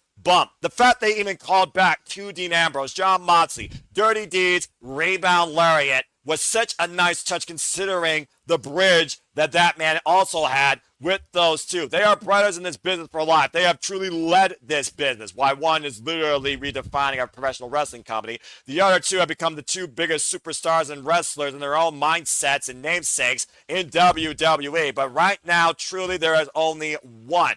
And for Seth, I think this was one last final one. I don't think they need any more after this. And for Roman, now it's a whole new chapter considering what he's proven so far, but what he's finally been removed from. I couldn't figure out a better way for it to end with these two and what proverbially was heel versus heel, but it was brother versus brother for one last time. And it was the last time I think it was needed too. Yeah. It was a great match, great way to end the story. So Great way to cap off the weekend, I think. 100%. And I mentioned my brother earlier because I called him on the phone on the drive home, and he knows who Roman Reigns and Seth Rollins are. Obviously, he doesn't live under a rock, or at least he knows who Roman Reigns is. But and fair enough. I couldn't help, maybe it was the excitement of everything. I might need to watch it back, but the match from my childhood that I go back to, like, that really, really, really got me like hooked on wrestling was WrestleMania 17. I know everybody's talked it ad nauseum, Stone Cold versus The Rock. This felt like that match. The false finishes, the using each other's finishers, the storyline with weapons, will he, won't he, what are they doing? Like, the match could have been 10 minutes shorter and ended earlier, and I still would have loved the match, but they freaking told a story. And to the point about Seth Rollins being a better professional wrestler than Roman Reigns, I can't remember who said it to CVV, what wrestling legend told him that, but wrestling, obviously, it's all subjective, but wrestling and pro wrestling happens between the moves. And there might be nobody better in professional wrestling today than Roman Reigns between the moves, the looks, the communication, the talking that smack, the everything that he brings to when they're not even tying up with each other and they're not even touching each other. Like, it's just infectious, and this is wrestling, damn it. So and the architect, for that matter, also does that. Again, how well these two men know each other, shape one another, take from one another. And to your point, I even made that comparison on commentary, considering how many times it took for The Rock, who went off to become a part-timer, become the superstar, to come back to WWE and finally beat that bald-headed bitch, his own words, when it mattered the most on the grandest stage. This was Seth Rollins and Roman Reigns' grandest stage to finish their saga and close the book on the Shield altogether. And I couldn't figure out a better way to do it. No notes. Except for maybe, like, Roman Reigns doesn't have to play by the rules in title matches. Like, where's the count out threat? If you know you're booking that, like, dude, like, I don't know. I guess maybe, like, I like when you set up rules and then you follow them. And this wasn't a no DQ, no count out. I get it. Oh, it's for the championship, so we let more slide. Well, that's not technically true, because they started doing the count out once they got to ringside. So does being out of the ring not count when you leave ringside? If you're in the crowd, you're no longer eligible for a count out. Like, that's just my logical brain. I need to Stop playing logic. I'm going to tell you right now what I've told every other Yahoo in this family and every other Yahoo on the internet, with all due respect. Stop putting logic in professional wrestling. You'll live better and enjoy it more, damn it. There's one word you lose: idiocy. And every referee, especially in a main event setting, offers idiocy. It is what it is. Deal with it. Count out don't mean shit. And there's Noah Foster for everybody. Why don't we let Ash speak now, shall we? Yeah, please. Oh, yeah, sorry. I did not see the Seth Rollins. Stop it! Yeah, I didn't see the main event match. I haven't gotten around to watching it yet. It's okay. I envy you because you get to enjoy what I think is a fantastic match. Probably Meltzer 3 stars, but what I thought was a fantastic match. And you get to watch it. Let's be honest, Gino. 1 3/4. That's being generous. That's a generous. But yeah, Ash. No, he's right. He's right. It is a 3-star match because it's a Seth Rollins match, not a Roman Reigns match. It gets deducted because it's a Roman Reigns match. Fair enough. And when Will Ospreay and Kenny Omega have the exact same match, it'll be a 7-star. Oy vey. That guy's going to retire off that ranking system. More bizarre than Rotten Tomatoes. It'll never happen, but I kind of want Roman to go to AEW just so I can see if Meltzer will change his tone on his match ratings for Roman matches. I bet you guarantee that will happen because I got a theory about this, okay? Ooh, let her cook. Uh-oh. So, you know a guy named Bryan Danielson? Yes, the American Dragon, of course. Now retired. Never heard of him. Yeah. or Daniel Bryan, as other people might know him. Ah, better. great guy. Yes. So You're your homework, bro. I know you're being I'm sarcastic. kidding. I know you Let her are. cook. Continue, Ash. you guys don't find it very, I don't know, coincidental, suspicious that Bryan Danielson got his first 5-star match from Dave Meltzer the moment he, I don't know, stepped foot in AEW and had a match with Kenny Omega? Just saying. Well, considering that wasn't the WWE superstar Daniel Bryan, it was the fucking American Dragon from PWG and Ring of Honor, Bryan Danielson. Raw, aggressive, unfiltered passion, and able to truly be himself in the ring without WWE handcuffing his style. To a point, Daniel Bryan did wrestle, most of the same, but truly I didn't see Bryan Danielson as Daniel Bryan combination until he became the new Daniel Bryan, if I'm being perfectly honest. Also, Ash, and I'm sorry, no, I'm saying this tongue in cheek, but the difference is the amount of people in the arena and things of that nature. But I love Daniel Bryan in WWE and in Bryan Danielson, his true name in AEW. Like, I just wish we got to see more of him, but he's happy doing what he's doing and the light schedule, not traveling every week. Like, but with Brie Mode, I know Noah's favorite. She's she's hurt now, but with her in WWE, like, I think Daniel Bryan's going to have to get he's going to have to be in the Hall of Fame at some point. So at some point he has to be back. As with Jon Moxley, who I think Roman even name dropped Dean Ambrose as he was walking out of the ring after the event went off the air, but they still showed the stuff after. So that's fair, and we all know how close Dean Ambrose and Roman Reigns are. I mean, again, they literally were with each other all the way to the very end and beyond. In that respect. All three of them are. I will say this. I do love Shield lore shit, so I'm definitely going to go back and watch this match and enjoy every minute of it. As a guy who puts the Fed in his own classification of professional wrestling passion, I recommend that you do that. Got a couple of questions from Marshall in the chat. Do you think Nick Aldis will wrestle again? I'd like them to, yeah. Yeah, I want their match. I think he will if the situation calls for it. Mm-hmm. That's a good point. I think all Aldis really wanted was to be able to say that he had a match in the WWE. The dream. The And dream he lived. did. The dream fulfilled in front of his family. And he had a match against one of the greatest right now. Yep. Now there's two other people that I think that I know, but we'll see if they pay it off. But he's got two other people that one of them returned last night, and one of them hasn't been seen in a while, that he has confrontational physical altercation history with, and that's Randy Orton and the Scottish psychopath Drew McIntyre. Yeah. And I would absolutely want to watch both of those matches, especially after seeing the National Treasure do his thing. Because I didn't watch him in NWA and TNA, but I know he can go, and I would love to see those matches. Yeah, if he was going to put the boots on one more time, those are the only two opponents at this point that I would say he would do it against, because considering, again, the long-term history. But again, Gunther was the perfect foil considering the roots of traditional British strong-style wrestling, European tekkas that those men have been founded upon since the genesis of their career. Couldn't be happier for the National Treasure. But again, in WWE, it's that dream. He achieved it, did with his family, now back to business. I'm going to add one more name to that list.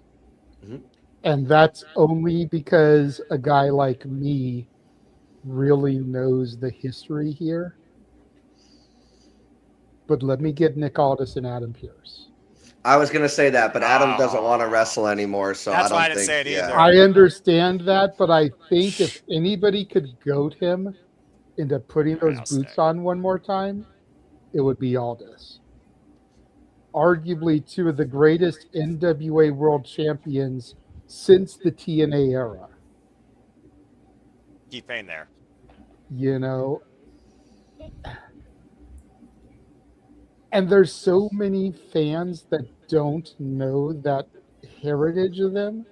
that just think of them as general managers in suits, that I think with WWE not necessarily having a partnership, but a good relationship with Billy Corgan and the National Wrestling Alliance, because Natty has gone there now 2 years in a row for their anniversary shows. Yes, she has. So with them having a decent little working relationship, to be able to get some of that footage of Aldis and Pierce as NWA champion and insert it into their video packages to kind of help build this story up, man, that would be great. And I think that will benefit Adam Pearce as well, because and this is going to benefit Aldis whether he ever wrestles again or not. Like, he's already been this imposing stature that he talked about on CVV when Vince was there for the short time. Like, he was told to stand back, not look taller than the wrestlers, not look bigger than the wrestlers, all these things. But now, if Nick Aldis gets in a wrestler's face, now we've got that. Ooh, he might, if he wants to, he'll lace them up and teach you a lesson the way no other boss can do to their employee. Like, we had this whole Stone Cold Vince thing growing up. Everybody wants to beat up their boss or whatever, but people out there are also bosses. And what bosses sometimes don't want to beat up their employees sometimes. So you have that dichotomy now that's a viable threat too. Mm-hmm. It's a very fair take. Again, all I And gotta not say only is would that it do something for Aldis and Pierce, I think it would do a lot for the National Wrestling Alliance, because it would really help to bring more eyes back to that product. See, Michael Cole actually talks about the history of the NWA, much like he talked about Dusty Rhodes and Cody, and of course, former NWA champion in his own right. I would love to see it, so I'll just say never, but in modern day, you hit the nail on the head. Randy Orton and Drew McIntyre in a time capsule of the last time you ever see these two men grace a professional wrestling product on your screen in some capacity. Adam Pearce and Nick Aldis. And then Marshall also asks, and this is going to be opening up Pandora's box, if you will. Oh no, what did he ask? What do you think of Meltzer as a dirt sheet writer? Curious everyone's actual opinion on air panelists. So I'll start as the one person on here that A, doesn't follow, B, doesn't read, C, doesn't listen. I simply give you this answer. Indifferent. I don't rank, I don't rate. If a match resonates with me, if someone in wrestling resonates with me, you all know what I do. I simply say my own line of fandom. That's professional wrestling, damn it. That's my outlook on the wrestling business, period. There's no other influencer, no dirt sheet, no journalist, no other family member that influences me beyond that. Simple as that. I think he's a good historian, but I think he's a couple generations behind as far as what is good in professional wrestling. That's the nicest way I can put it, and I'll just leave it there. I will say this also, because you brought up a key word, historian. I don't think historians recognize enough history ongoing as accelerated, better, or moving forward versus the history they already lived through or what they may want to live on through. It's amazing how many people will hold on to a memory and hope to see it recreated in the same fashion or in a better capacity. And if they hold that stature towards the business today, they're never going to be satisfied as far as I'm concerned. Ash, Gino, Nick, anything that you want to add about Meltzer? Ash? All right, I'll say this right now about Meltzer. I don't hate Dave Meltzer. I hate how much he impacted and influenced people on what's good wrestling. Yeah, if he disappeared tomorrow, I wouldn't notice, because I only really know like about any of the stars and all the stuff. I know I made fun of him and the number of stars he was going to give to the main event, but like that's all just based on what I see people sending to the no DQ chat and stuff like that. Like I really don't even acknowledge his existence. And you know, whatever. I'm sure he's a swell fella, but like to me, yeah, like it feels like his and he's definitely had an impact on the business for better or for worse. So, we should all be so lucky to have that kind of impact on the business. But at the end of the day, it does feel like if he's not like, there's just some egregious non 5-star matches on wrestlers who have definitely had 5-star matches. So again, Kurt Angle for sure. That's exactly who I was going to mention. There you go. And it's all subjective, but it seems like people hang on his opinion as gospel, and then it causes people to not have their own opinion. And then that's when it becomes, okay, that's not really how, I mean, whatever, base your opinion on what other people say, but I don't, like, your opinion is supposed to be your opinion. So Right. That's why I'm on Twitter. I'm constantly saying, think for your bloody selves. Like, make an opinion and stand by it, because you would not believe how often I see people say one opinion about a match, and then as soon as the Observer comes out, they immediately change it so that it fits what Dave Meltzer's thinking. When no, it's okay. You can have differing opinions. It's okay.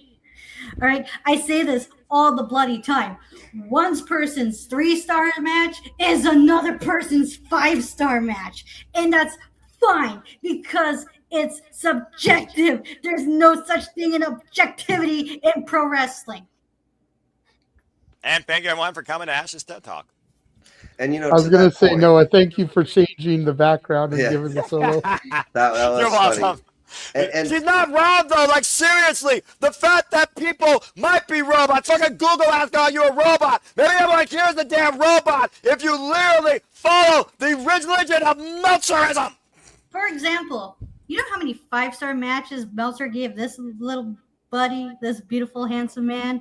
No. A lot. Do I like this guy because of that? Fuck no.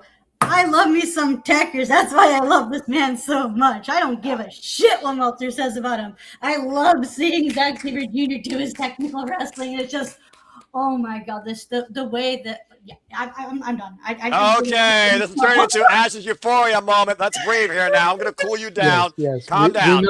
We know Ash loves bloody Techers. You can buy her shirt at the store. So Well, go ahead, Gino. You were I going to also say. love European wrestling, by the way. Well, you and me both, but let's let Papa Gino talk because he probably had something about European wrestling as well. Go ahead, Ronald.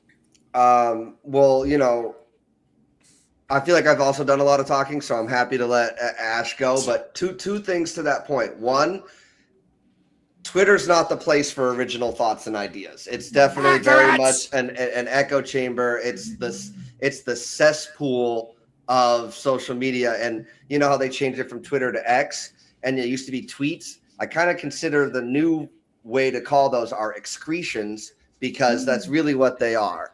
And Fair point. And second to that, I watch a lot of movies and TV shows, and there's a few guys or gals that I value their opinion online. But these people make a point to say we don't always have to agree.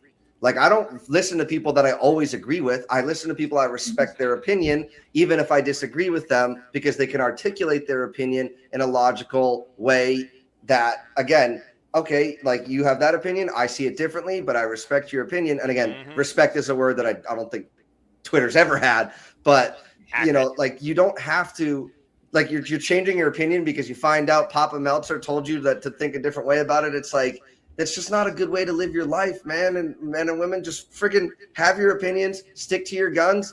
It's all subjective, whether it's movies, whether it's wrestling, it's all art at today. Like you said, one person's 3-star match might be another person's 5-star match. And you're absolutely right. At some point, Ash and I need to come up with our own star system, I feel like, because of our freaking I have love. my own rating. You? This is my rating. It goes from, oh my god, this is so fucking amazing, to, oh my god, this was so fucking horrible. This is shitty. I would love to know one match that falls one of those categories and the other. Of course, you guys can go back into the archive of commentary watch-alongs that I do, where more often than not, outside the Fed, I literally say, that's professional wrestling, damn it! At least for one match particularly, more often than not, out of almost any company. Now And there there are was a couple of times where you'll watch me on Shenanigans or like the watch alongs where I say verbatim, "This is what I love in a pro wrestling match." Yep. We had a match tonight that I think can follow that dichotomy. For example, Chelsea Green won the championship and what I thought was a very entertaining "This is awesome" match. But Michael Hayes is back there probably throwing up in the trash can. Yes, fucking champion, finally, will you stop that? But Michael Hayes is probably thinking that was the worst thing ever. So we had one example of that tonight. So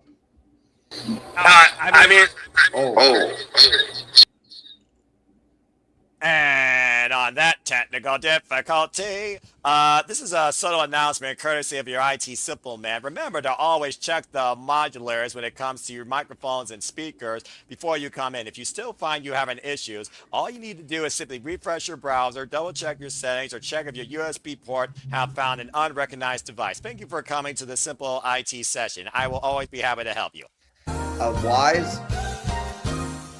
And now back to our regularly scheduled program. A wise man once said, "You better chickadee check yourself before you riggedy wreck yourself." I thought you were going to say a wise man once said that forgiveness is divine, but never pay full price for late pizza. Isn't that what I said? In a way, yes, I understood both of you. You're all your own philosophers, and Ash is the modern day Confucius. That being said, again, at the end of the day, we all have our own standards we set for our opinions on professional wrestling. Damn it. None of them are 100% right. None of them are 100% wrong. But every one of them of their own merit is why we're able to coexist as an environment of what it should be to engage and enjoy the professional wrestling business. Damn it. Speaking of engaging in and enjoying the professional wrestling business, Gino talked about how he's been talking a lot. Me and Noah have been talking a lot. Someone we haven't heard a lot from is Nicholas. And that's because he did not watch SummerSlam. He was watching some other independent wrestling. Oh, Nicholas. Are you awake? This is your turn to shine. We'll give him Jeopardy 3 seconds. Yes. Hello. Yep. Yes, you're here. You're here. Go ahead and talk about the stuff that you watched this weekend, good sir. Oh, yeah. Y'all sounds like y'all had a great time with SummerSlam. Sorry if we put you to sleep talking about it. No, it's okay. I'll make it quick. I saw some of our friends out there in the independent scene. I got to see the Focus Pro Wrestling show, Get Rich or Die Trying. It's a great show.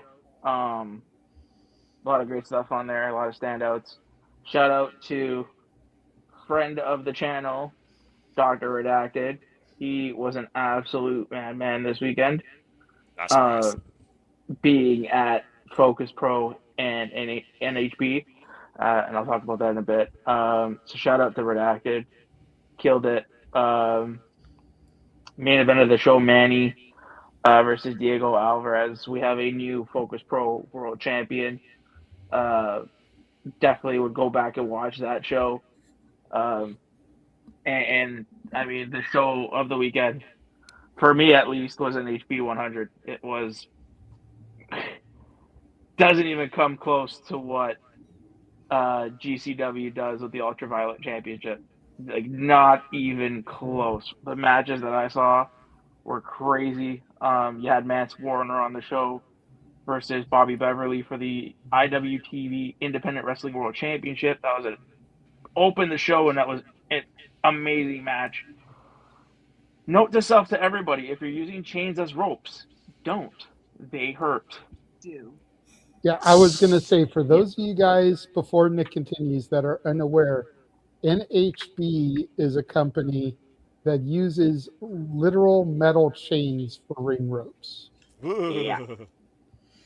And it was gnarly.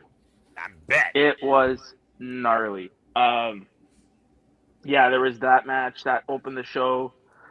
Again, fucking Dr. Redacted was all over this weekend. He was taking on Dmitry Alexandrov. I think he goes by the Death Match Jesus.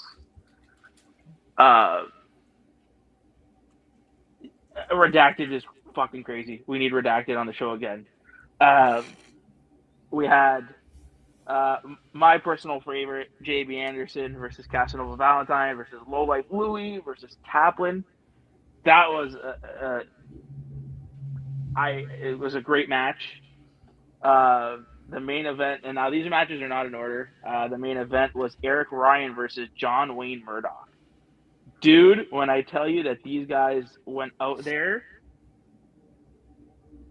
it's a sight to behold. These guys fucking killed it. And then you had James. This match here that I'm going to talk about next. This was a mystery fight, and we had no idea what was going on. So we had Jameson Shook coming out, and he was in a match, but nobody knew who. And then, sure enough, the promoter, I would call him, the guy who runs NHB, Danny D'Amano, comes out, and these guys were going absolute ham. You know a show is violent when before the show even starts, the mat already has blood on it. Oh, there you go. Yeah. But the two matches on that show that if you are a deathmatch wrestling fan, you have to go check these matches out. So you had Shellac versus Slade. Was violent. It was Slade. We all know Slade from GCW. He is, when you watch him in the ring, especially in a death match, he on a different level. And then Shellac, guys, I'm telling you, he is a madman. Like the amount of brutality that these guys went through was absolutely crazy. Like, if you saw the match, you would get squeamish. And then my match of the weekend that I was looking forward to, and she did not disappoint at all. I think she's quickly become my number 2 favorite wrestler in the biz. You had fucking Lucky 13 versus Angel Metro. If you haven't seen Angel Metro's work, go out of your way to watch it. The bumps that this woman took, curb stop on the table, on a chair, just getting berated by light tubes. At one point, she was hogtied against the ring post and literally got a curb stop to the face. And at one point in that match, somebody got thrown off a balcony. Jeez. Yeah.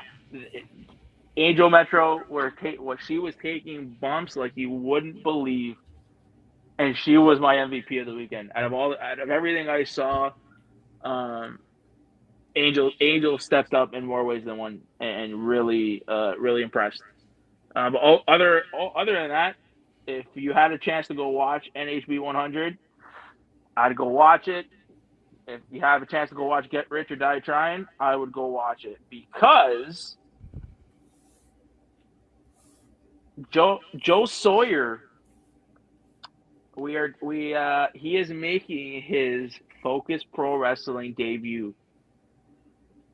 We saw we will be interviewing him, but he is going to be working for Focus Pro come September. So then we got a lot of questions to ask him about what happened at the end of the night tonight at Get Rich or Die Trying. But not just about that, Nick. We've got questions to ask him about what happened at the end of GCW yesterday. Yep. All in all, the two independent shows. Shout out to Evan. Shout out to the boys at Focus Pro. New world champion. They got some, Joe Sawyer coming in. They got a lot of stuff going for them. And then again, shout out to the boys and girls. Danny D'Amato and the crew at NHB, because they put on a show. No deathmatch show, or even in GCW. I don't think we've seen a lot of cringy shit in GCW with their death matches. NHB just said, "Hold my beer," and they gave you a fucking show. So I highly suggest, if you have IWTV, check out NHB and check out Focus Pro from the weekend. Yeah, while you're here shouting everything out, Nick, let's go ahead and shout out the 300 of y'all that are watching us right now across all the different platforms that we are currently streaming on. 3 different X accounts, 5 different YouTube accounts. Over 300 of y'all. Power SummerSlam. This is Sparta. And shout out to before we continue though, shout out to Papa Gino. This is the first time we've been on the stream together too. So yeah, it's very nice meeting you, man. Great job. Great to have you on the show there, buddy. You should. We need you. We need more of the no DQ guys to come on more often. We need an Aaron Rift appearance now. I don't know. As long as it's Aaron Rift and not he who shall not be named. I don't know who he who shall not be named is. So and we're not going to mention him because that's a name you definitely don't want to say and make appear. Let's just say you take his name and you do what Daniel Bryan did with his name. You flip them around, add son to the end of one of them. Yep. And you got it. I call him Volderift because I can say that, but that's not the name of the thing. Volderift. Yes. That's brilliant. And even if you figure out the name, like Gino just set it up, just don't say it because we can't make him appear right now anyways. Yeah, about to say. Don't. Yeah, no, But yes, it doesn't matter. We definitely want to get Aaron Rift on here. We definitely want to get more of the No DQ fam on here. You know, I'd also like to get a Virtue appearance on here. Oh my gosh, you're playing with fire. Oh, definitely playing with fire. But you know what? I think it would be fun to get him on here for a special episode. Yeah, maybe when we do one of our year-end shows, with the awards and whatnot, maybe we can get him on here to present an award or something.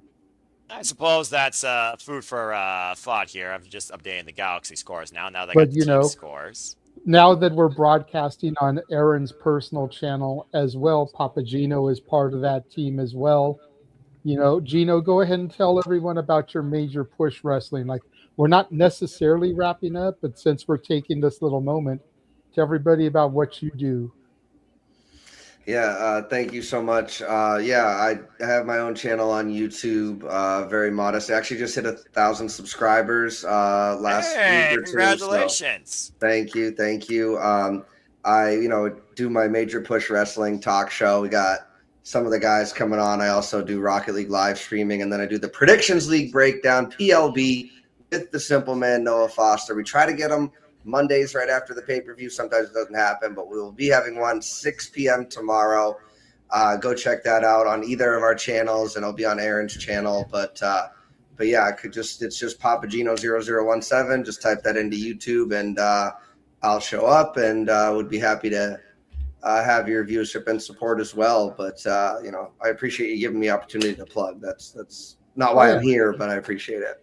No, of course. We always give people the opportunity to plug, usually at the end of the show. But, we were just taking that second there. Figured, give the opportunity. You don't know how long we're going to have you either. So, Yeah, exactly. There's a reason I actually stayed on besides updating the scores, because I'll admit this is fun. And so far, conversation, it's been interesting. And again, this weekend in general has just been very interesting. And I do think SummerSlam, once again, as the Fed does, for me even, it surpassed expectations. It was a very good weekend. So let me ask this general consensus for everyone. And I know, Nick, you can't really give your thoughts because you didn't watch. Would you say that SummerSlam, especially when you put both nights together, outperformed WrestleMania this year? Because I know a lot of people feel like night one of WrestleMania was complete trash. And while night two of SummerSlam may have been the better night, I don't feel like night one was horrible either. So based off of what I'm hearing in feedback, I think SummerSlam probably outdid WrestleMania. But then again, like I said, I didn't physically watch. So I only had the call in my ears I was producing tonight and yesterday. I would say from what I heard and what I've seen on social media, it seems like SummerSlam was better than WrestleMania. But I mean, I think to a degree, WrestleMania, that bar wasn't even high to begin with. So I think any show at this point would overtake it. With just how night one of WrestleMania, because I watched both nights of WrestleMania, just seeing how WrestleMania came off this year is something that just, and I'm not saying this because not to be a WWE hater, just came off just terrible in night one, and they tried to bounce back in night two, and they did an admirable job of doing it. I think the bar was just so low for that show that anything that would have happened tonight would have, besides the creative, let's say Chad Gable not winning or Cody Rhodes winning the title again. I'm saying barring like those creative decisions, I think any show from this after WrestleMania would have been better than WrestleMania. I don't think there was really a bar that was set. Okay. If I may also answer that same question, I did watch all 4 nights, start to finish, and WrestleMania, for better or for worse, since its inception, has always been a circus of how can we get as many famous people in the ring or showcased to get as many different eyes on the product, your Pat McAfee's, your iShow Speeds, your Cyndi Laupers, your Mr. T's, your all of these things. And it feels like SummerSlam is less about that and more about the product.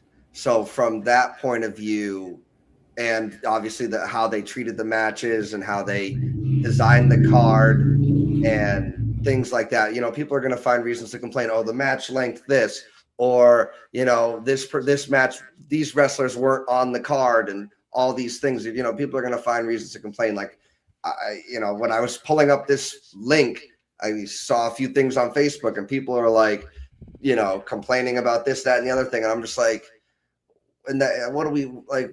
Really, we really complaining about that and this, like, but I do think as a wrestling fan, SummerSlam is more for us than at least this past year's WrestleMania was. Okay. Noah?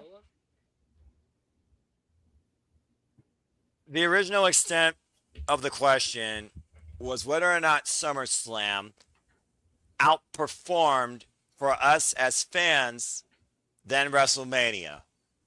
I was processing both night cards weekends in my head, looking at the execution, looking at what was given to the wrestlers and what came from the results, and did the results actually have matter and merit?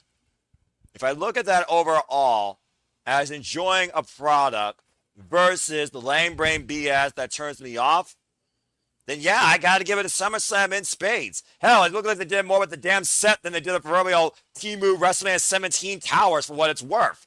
Capacity crowd or not, or lack of capacity crowd or not, I look at SummerSlam both nights. More combined wrestling time, quality wrestling time. I thought the flow of the cards was done better. I thought overall there was more elements that drove not only stories, that's sometimes bumming when it underwhelms wrestling, but the wrestling itself was very strong and competitive. I got more moments from this weekend right now that I could truly take away as a fan that delighted me. I have to say that SummerSlam for me was much better than WrestleMania. When I look at the WWE PLEs, a lot of them for me are forgettable. Most of them feel like just an international house show. For me, This felt like a big turning point in WWE and a big deal for the calendar year. So, yeah, I got to give credit where credit's due. Honestly, for me, when I look at even the calendar year of WPLEs, this is the first one I actually truly care about and truly was appreciated for as a fan in the aftermath. This was probably WWE's best PLE so far this year. No argument with that. Ash? Yeah, I'm gonna have to agree. Like night one of SummerSlam was really solid, and then night two was just equally as good. I had high expectations for night one because all my favorite matches that I was looking forward to happened to be on that night, and they delivered. And the matches that I didn't really care for on night two, because I didn't really have any expectations going in, were very enjoyable. Like if SummerSlam was like if both nights were crammed into one night and it was like 6 hours long, that 6 hours would have flown by smoothly. That's how good that SummerSlam was. See, I don't know. I feel like people would have complained like they do about AEW shows about it being too long. Well, that's the thing about wrestling fans. They're just going to bitch about something regardless. Yeah, whether it's time, athlete, company, this or that or this, the color of the gear, there's always going to be someone to complain, blah, blah, blah, blah, blah, blah, blah. Use your brain cells for something better. Let's not forget, part of the reason that WWE split things into 2 nights the first place was because that WrestleMania that got so freaking late that it left people stranded on the train platforms. Yeah, 35. Go, you poor souls. So it's like that's part of why this happened in the first place, is like trying to present so many matches that belonged on the card in one night. It's just an overload. This is something we were talking about this a little bit in a space last night, you know, and Gino, I don't know how familiar you are with spaces on X, but we were talking about this in a space last night, and could AEW benefit in doing 2-night shows? Because what's people's biggest complaint about an AEW pay-per-view? They're too long. They try to shove 12, 14 matches into one night. And I brought it up. I was like, you know, I think they have to trim some of these matches to begin with, because presenting a 12-match show just isn't realistic in the modern era. But then for the bigger shows, maybe like the 4 that originally started things for AEW, maybe make those 2 nights, because those are your bigger shows anyway. Those are your big 4, if you will.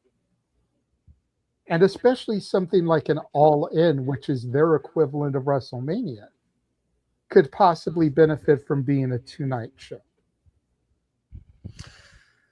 So I want to preface this for anybody who's watching or listening to me for the first time. Go for it.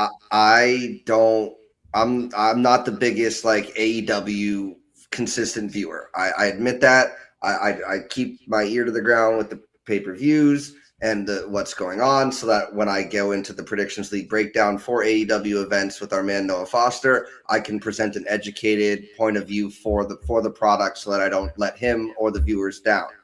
Having said that, I've always been a fan of one-night events. Thank you. Just personally, I get why, and like back in the day, it was if you're on the card or one of the 2 nights when they're splitting it to 2 nights and things like that, like you're getting that WrestleMania payday. And that was in an era when wrestlers we knew were drastically underappreciated by their bosses, drastically underpaid by their bosses. They were live or die on merch. So an Andre the Giant Battle Royal could get 30, 20 people on the card and get them that payday and get them that exposure. But with AEW, yeah, I mean, 12 to 14 matches, that's a tall ask. But if at the same time, if I'm somebody who's buying a ticket to this event, I'm getting my money's worth. If I'm somebody who's buying this pay-per-view, whether it's for the discounted rate on Max or straight up on the pay-per-view channel or whatever, like you are always getting your money's worth with that. And I think that is kind of the thought process with AEW going into, we want to get as many people on the card as possible, and thank goodness there is match time limits, because we know everybody in AEW knows how to wrestle, and they could all put on Iron Man, Iron Woman matches until the end of the time and all night long. Maybe they just need to start those cards earlier. But again, I think it just comes down to AEW and Tony Khan specifically wanting to make his fans happy and give them their money's worth. But if they did something 2 nights, then my fear is almost like with SummerSlam, like, well, if I can only afford to go to one night, because the ticket prices are either going to be the same for both nights or whatever. Like, if you look at one 14 match card, how much is that versus going to 2 7-night cards? It's probably more expensive to go to 2 7-night cards with travel and all that stuff. And then what matches do you put on what card? And then you have people, well, I don't want to go to night 1, or I don't want to go to night 2. I only want to go to this one. And I think AEW benefits from getting as many people in their doors, packing whatever building they have booked to the gills, and again, giving people their money's worth. I went to Saturday night's main event, and I missed the entirety of the Chelsea Green Zelina Vega match because it did end early, but I was stuck in line trying to get a drink because it was a 2-hour show, and like, I don't feel like I got my money's worth. Yes, I got to see John Cena, so it's worth the price of admission, of course. But like, you have to balance those other things when it comes to it. It's, at the end of the day, if you can always watch it, like, I think you have 24 hours to watch it if you buy the pay-per-view. But those are the things that I think of with that. So I don't know what the right answer is, but I think those are the considerations that have to be at least thought about when deciding if you're going to split up a show into 2 nights. I just don't know why Paul Levesque can't go back to the format that works so well in the black and gold NXT. Then again, he serves 7 different Hydras, and as soon as you cut one head, a new head pops up as you serve everybody and everything. I'll say it once, I'll say it again. When it came to a balance of format, when it comes to time, card, quality, dichotomy, dynamic, the takeovers in the black and gold NXT, they were perfect. They were 6 to 7 matches within a 3-hour time limit, small commercial breaks, and the commercial breaks led to either match backstories, backstage segments to develop NXT talent, or bring you forward to the talent to come to NXT, and they just don't do that anymore. I haven't seen a format that fit like that since. And again, if you're driven by passion, if you're not looking at a clock, if you're not, tired, whatever age you are, man or woman, you're not going to think about time if you're investing in the product. If you're there live, though,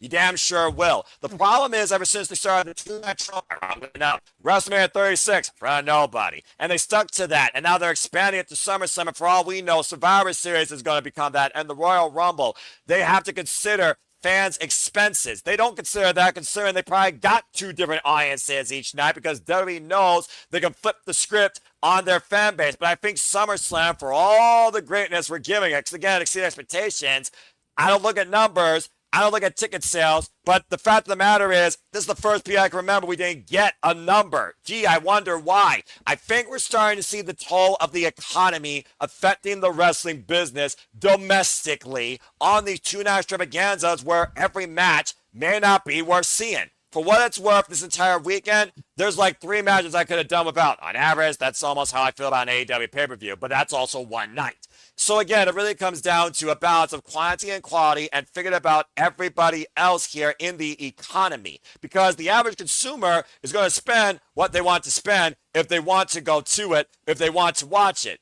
The other people, they're not going to do that. But as long as you can literally flex your fan base or commit to those that you know will in that case, and both companies do that in their own right, I don't see that changing. I do love the idea that freaking Revolution, Double or Nothing, Full Gear, and All Out could be the bigger extravaganzas. But at the end of the day, in this modern day and age of non-traditional professional wrestling, it comes down to almost having one damn show a month. For WWE, though, they rely on having shows knowing they cross the world, but their 2 biggest shows on 2 nights of the month. That's a good point. Maybe if they shortened their non-Big 4 to lessen the amount of matches on those cards, and then had these big long cards for those and kept it one night, I think that might be like a happy medium. But like it's it's difficult because at the same time, this is in the middle of Minneapolis, Minnesota in the summer. It's not a destination. It's not, and you're in the United States, which I'm going to sound like I'm crapping on US fans here, but we get WWE all year round. When you go to somewhere like Saudi Arabia or London or Italy or France, those shows will always sell out no matter what's on the card, because those people are just happy to have a live wrestling that they have to watch at sometimes 3 a.m, depending on where they live. Now they get to see it in prime time with these larger than life superstars, even though maybe the term, there's not a lot of superstars in wrestling anymore, but like they get to go and have a good time. And I think it's a tough ask, 2-night events without a legitimate reason. Like Noah said, you could take 3 matches off the card. And I could say maybe I would have even taken that number 1 contenders match off the card if KO hadn't come back. Yeah. Like that was really the whole reason it was for. You could take the Danhausen match off the card, still have him appear and still be selling merch, have him like come out and do his thing, do the Cannonhausen, whatever. Like those things can happen. You can still achieve your goal without putting stuff that doesn't necessarily need to be on your card to bolster and strengthen the other stuff to make your card seem better by comparison. Exactly. I'm just waiting for the first 2-night Survivor Series. Let me just tell you this. I don't want to. This is gonna come across as maybe insensitive, but I just call it like I see it. I don't think WWE believes that Money in the Bank, Royal Rumble, or Survivor Series, with their namesake matches being 1 men's match, 1 women's match, they would obviously have to split one or the other. It would have to be they wouldn't be on the same night. So I don't think WWE believes that, frankly speaking, that the Royal Rumble, the Women's Royal Rumble, the Women's Money in the Bank, or the Women's Survivor Series War Games match is strong enough to sell tickets to that night. So I don't think they're going to split them for that reason. What I would rather a 2-night Royal Rumble so you can have those wins breathe over a SummerSlam. I would rather a Money in the Bank so you can have those 2 matches end the show and breathe, have time to digest that. But I just don't think WWE believes in that. I know Evolution, but that's a targeted audience for that show, and I know that does well, but I just don't think WWE believes that they'll have as much success. So having them as one night, they get you all in there, and there's no reason for somebody to say, well, I'll go to the men's night, but not the women's night. I don't want to sound like I'm saying that that's how I would choose it, but I don't believe WWE believes in their talent like that. Well, I honestly don't think that Money in the Bank should be a 2-night thing anyways. I think Money in the Bank needs to be completely gotten rid of and put the ladder matches back on WrestleMania. Thank you. Hold on real quick. Because Noah, we had discussed this on the Money in the Bank last time. We had the Predictions League breakdown. The only reason why I would disagree with that, because I used to share that thought process with you, JJ, and I don't want to sound like the contrarian on here, but it's just my thought process is, if you do that, then and you haven't cashed in by next year's WrestleMania, everybody knows the cash-in's coming on WrestleMania. If you start that time clock on a different month, you have the opportunity to keep a WrestleMania cash-in a surprise. That's just kind of how I see it. Okay, then put the Money in the Bank matches in SummerSlam. I'm fine with that. I actually 100%. like that idea a lot, honestly. And Gino, you bring up a very valid point, because we have seen already the Money in the Bank cashed in at WrestleMania, but it's one of those things that right now you really don't know, because when Money in the Bank first happens. But I think Money in the Bank, with the fact that SummerSlam is 2 nights, put one on one, put one on the other, that sounds perfect to me. Because I don't think Money in the Bank needs to be a PLE, honest to God. I can't remember the last time Money in the Bank PLE mattered outside Money in the Bank, besides maybe AJ Styles and Seth Rollins are run with the fact that Dean Ambrose was the one that left for the damn title. The other Money in the Bank PLE is absolutely forgettable for me outside the ladder matches. And we basically had a Money in the Bank match tonight anyway, so... You're not wrong. And filling out process, I feel like a big success considering who won. Anyway, if she didn't win, she was my number 1 prediction to win Money in the Bank. So I don't think she's going to also get Money in the Bank. So I think that. She was not my prediction to get Money in the Bank this year. So my number one prediction is still out there in the field. Obviously, we've got plenty of time for people to qualify, but I think it's going to be Roxanne Perez. I'm hoping it's that because honestly, that makes the most sense. And I do wonder, are they going to do qualifying matches or announce everybody? Because I'm curious how they approach that. You know they're going to do qualifying matches. Is Liv Morgan going to insert herself in it? You know, especially since Liv retained, I think Roxanne's going to get it.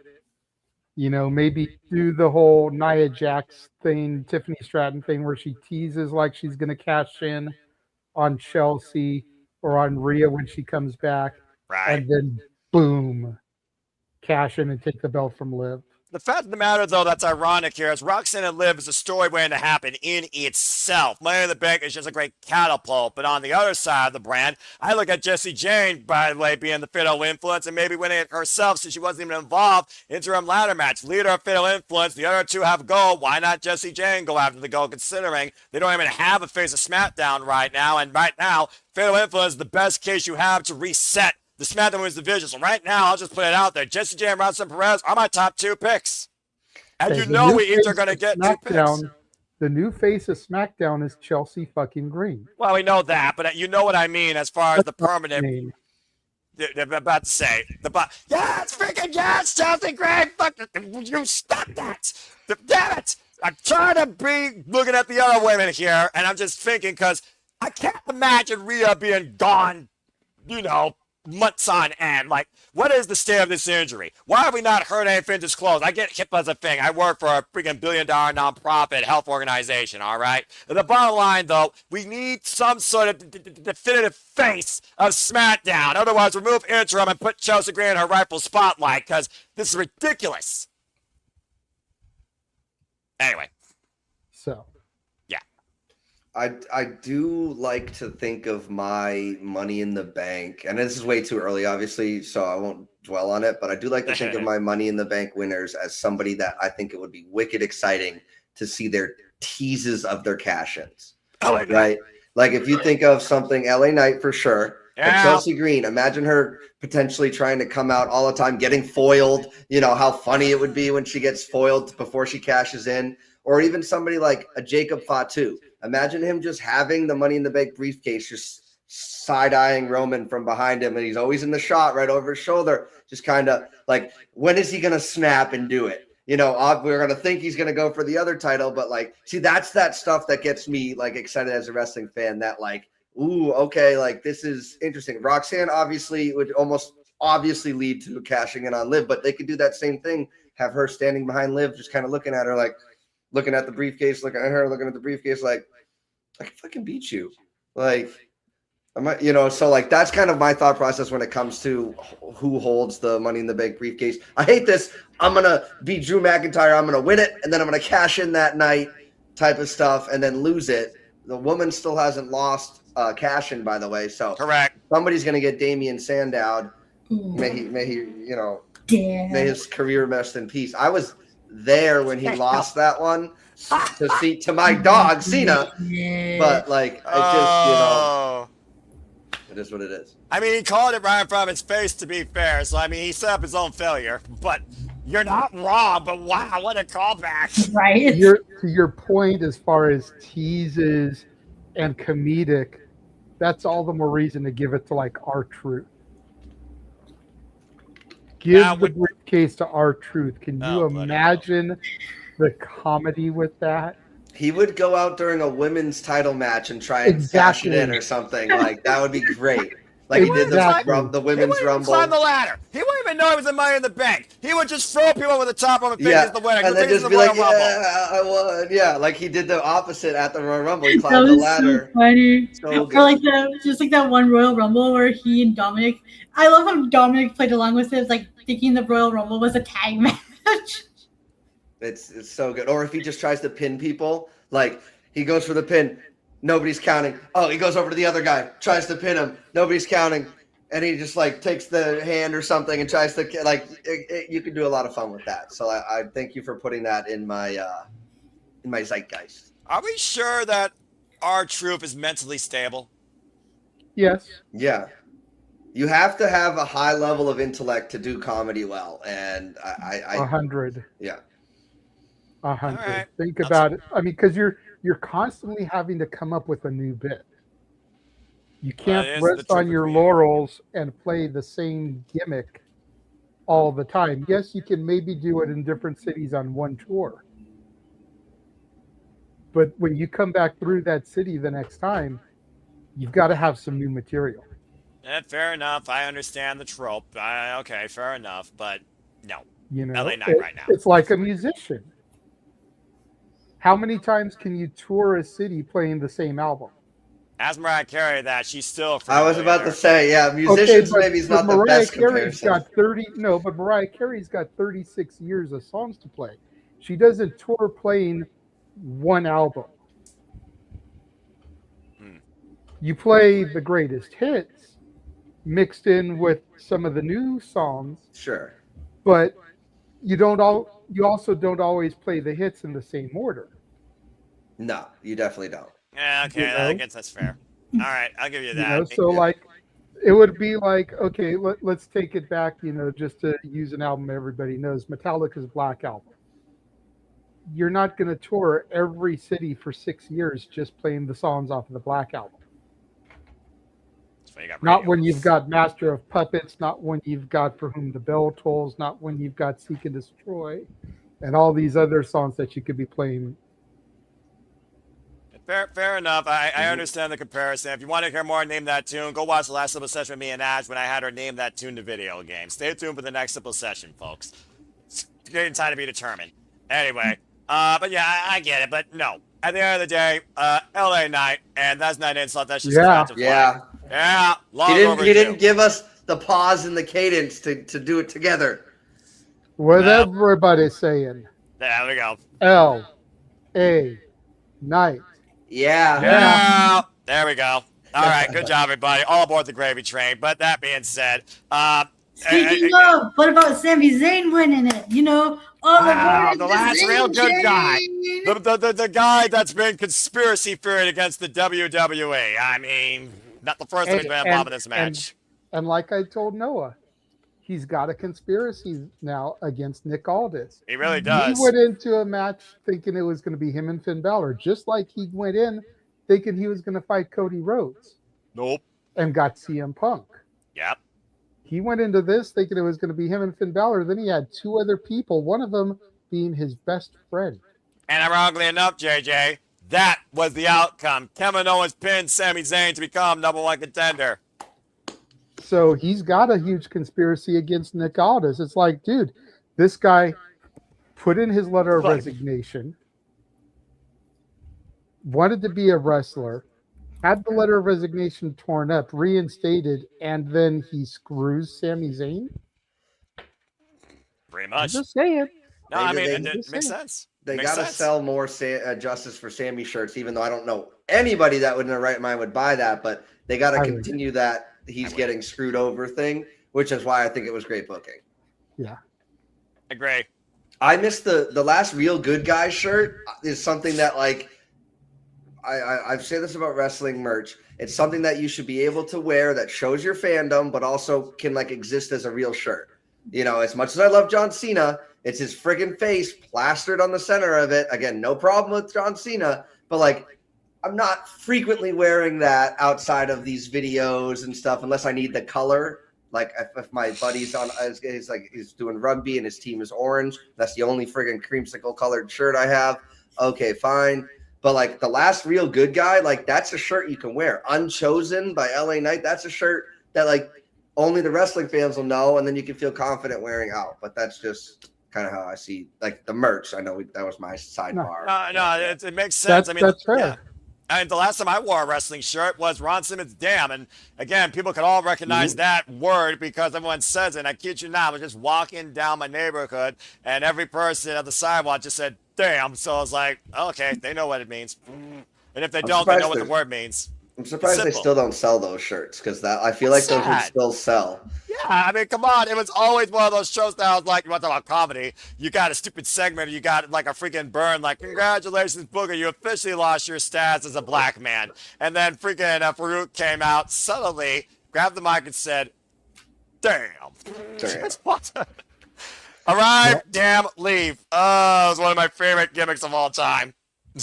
Yeah, he just gets caught backstage, like something cringe happens. Like that, we need Farouk back just doing that to stuff that people think is cringe, because then it's just like agree. It like pokes fun at it. It's like tongue in cheek, but and my favorite YouTube videos just watching damn compilations. I'd be like, say it, and then he finally says it. I'm just like, there it is.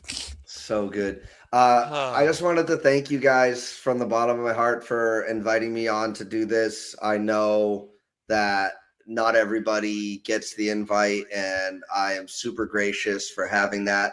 I am very tired, and I think I'm going to wind this down, but I just wanted to appreciate you guys, JJ, Noah, Ash. It was nice to meet you. Nick, it was fun talking with him as well and listening to his stuff that I don't watch, but still hearing his opinion. He's very articulate with that. You guys all are, and it just means the world to me. So thank you so much for allowing me to be here.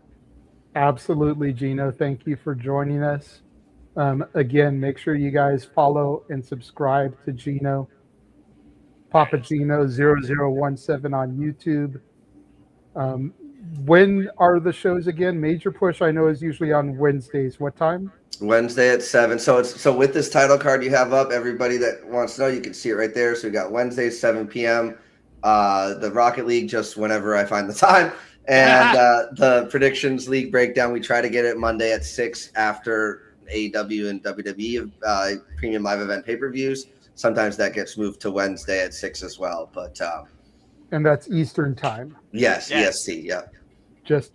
I always like to clarify that for our viewers, because right here we have Eastern, we have Ash's Central, and I'm Pacific. So just on the screen, we've got 3 different time zones. So it's a big screen. You're right. All right. Thank you so much, guys. Again, I appreciate it, everybody. And I will catch you guys on the next one. Bye-bye. Goodbye, good night. Have a good night, Nick. And then there were 3. And the King.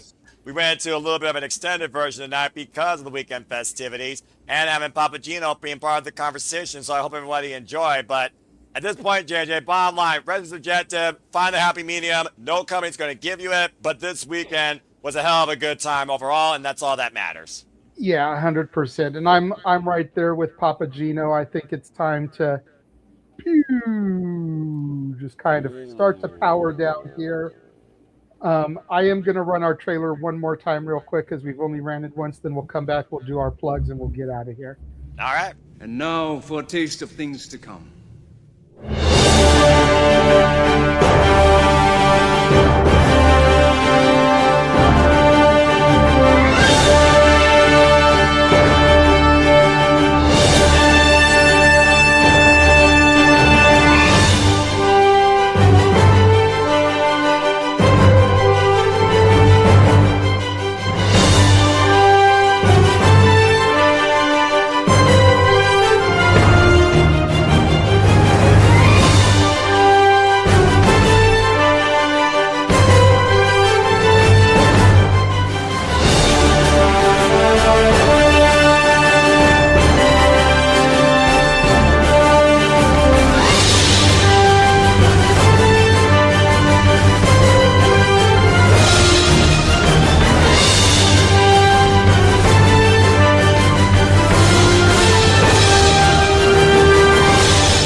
Oh, good Lord Almighty. And as always, here at the Simple Album Studios, that trailer shows you here we truly encompass, embrace, celebrate, pontificate, analyze, criticize, and react to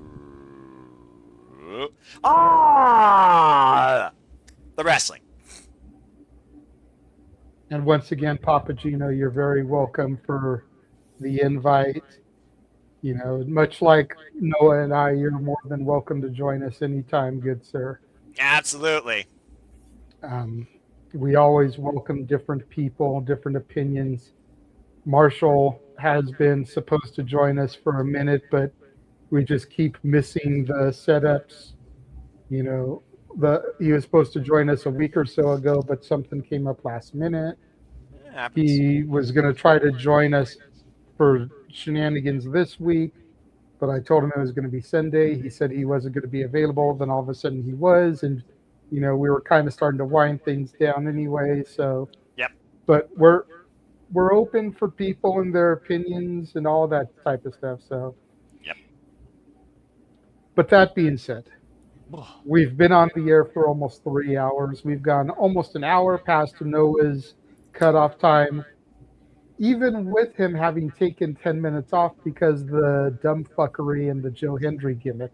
Yeah, but hey, Papa Gino had to be here. It's a Sunday night shenanigan. We had engaging discussions. I figured I'd give you all the benefit of the doubt, even with 10 last minutes, and I'm glad I stood around. Yeah, I was going to say, and we did it earlier. Like, we started 2 hours before normal. True. So it's barely hitting midnight. So, like, it literally just hit midnight here on these coasts. Yeah, we would only be getting through the first hour on a normal shenanigan night. So, right. Keep that in perspective. So, Ash, let's go ahead and get your plug going. Yeah, you can find me on X, the app formerly known as Twitter, at ShadowBadAsh. And if you'd like to, you can subscribe to my YouTube channel at Batty for Wrestling. Don't be a dickhead.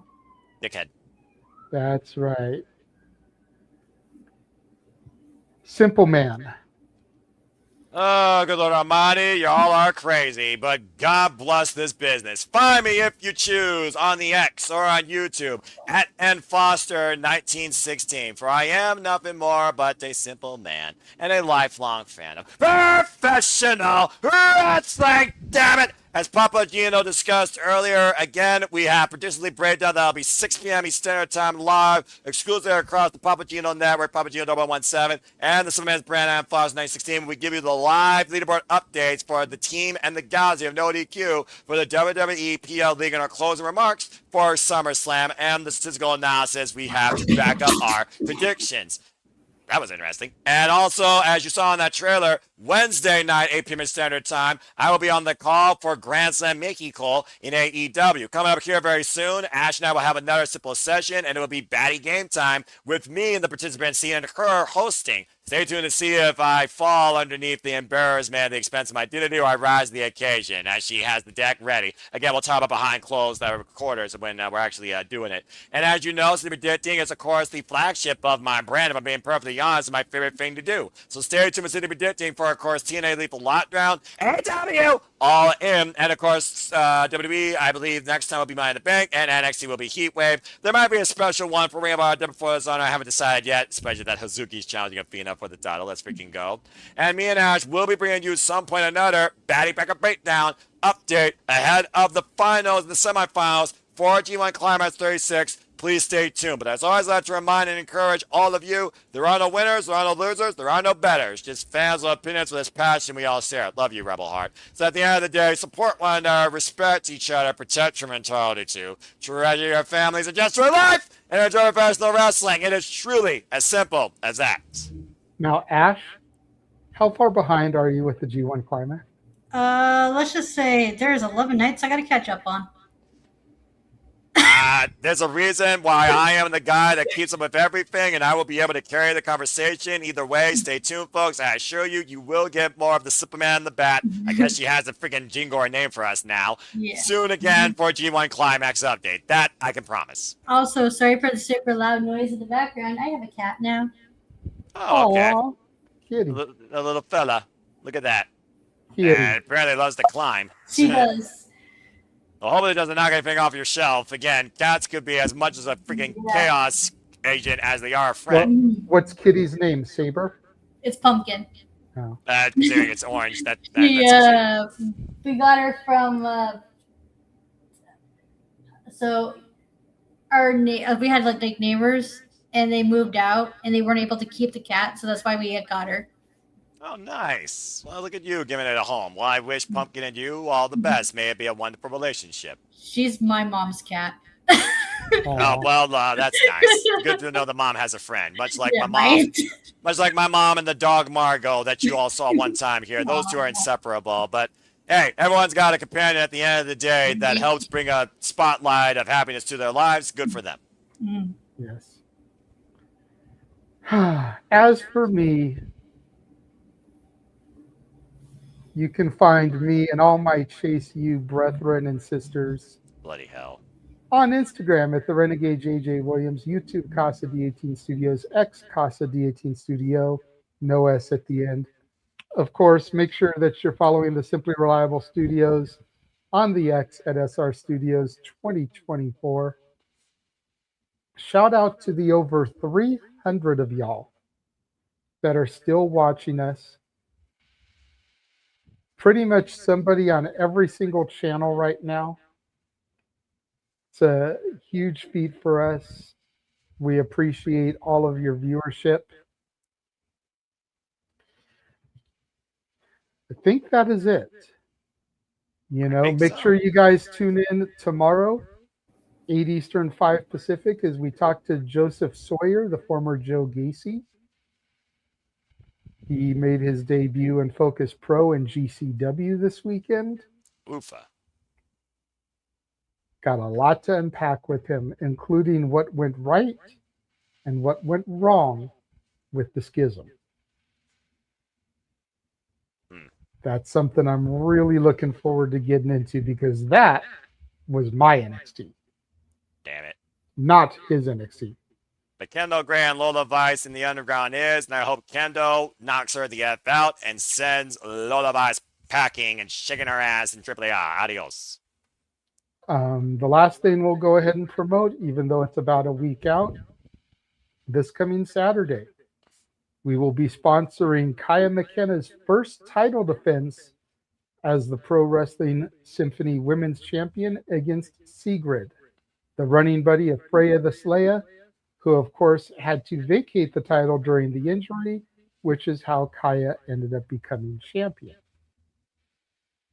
Kaya defeated Sigrid and Anya Rune, the former Erica Dimia, to become the champion. So she will be making her first defense against Sigrid this Saturday, and we are the sponsors of the match.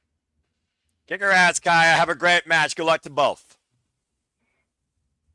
And until then, we have been the folks of the Simply Reliable Studios. For Ash, for Nick, for Papa Gino, for Walter, for Noah, I am the Renegade of Wrestling, JJ Williams. Thank you all. Chelsea Green, yes! Fucking hell, Chelsea! So happy! Yes! Thank you all so much for joining us. And we'll see you guys next time.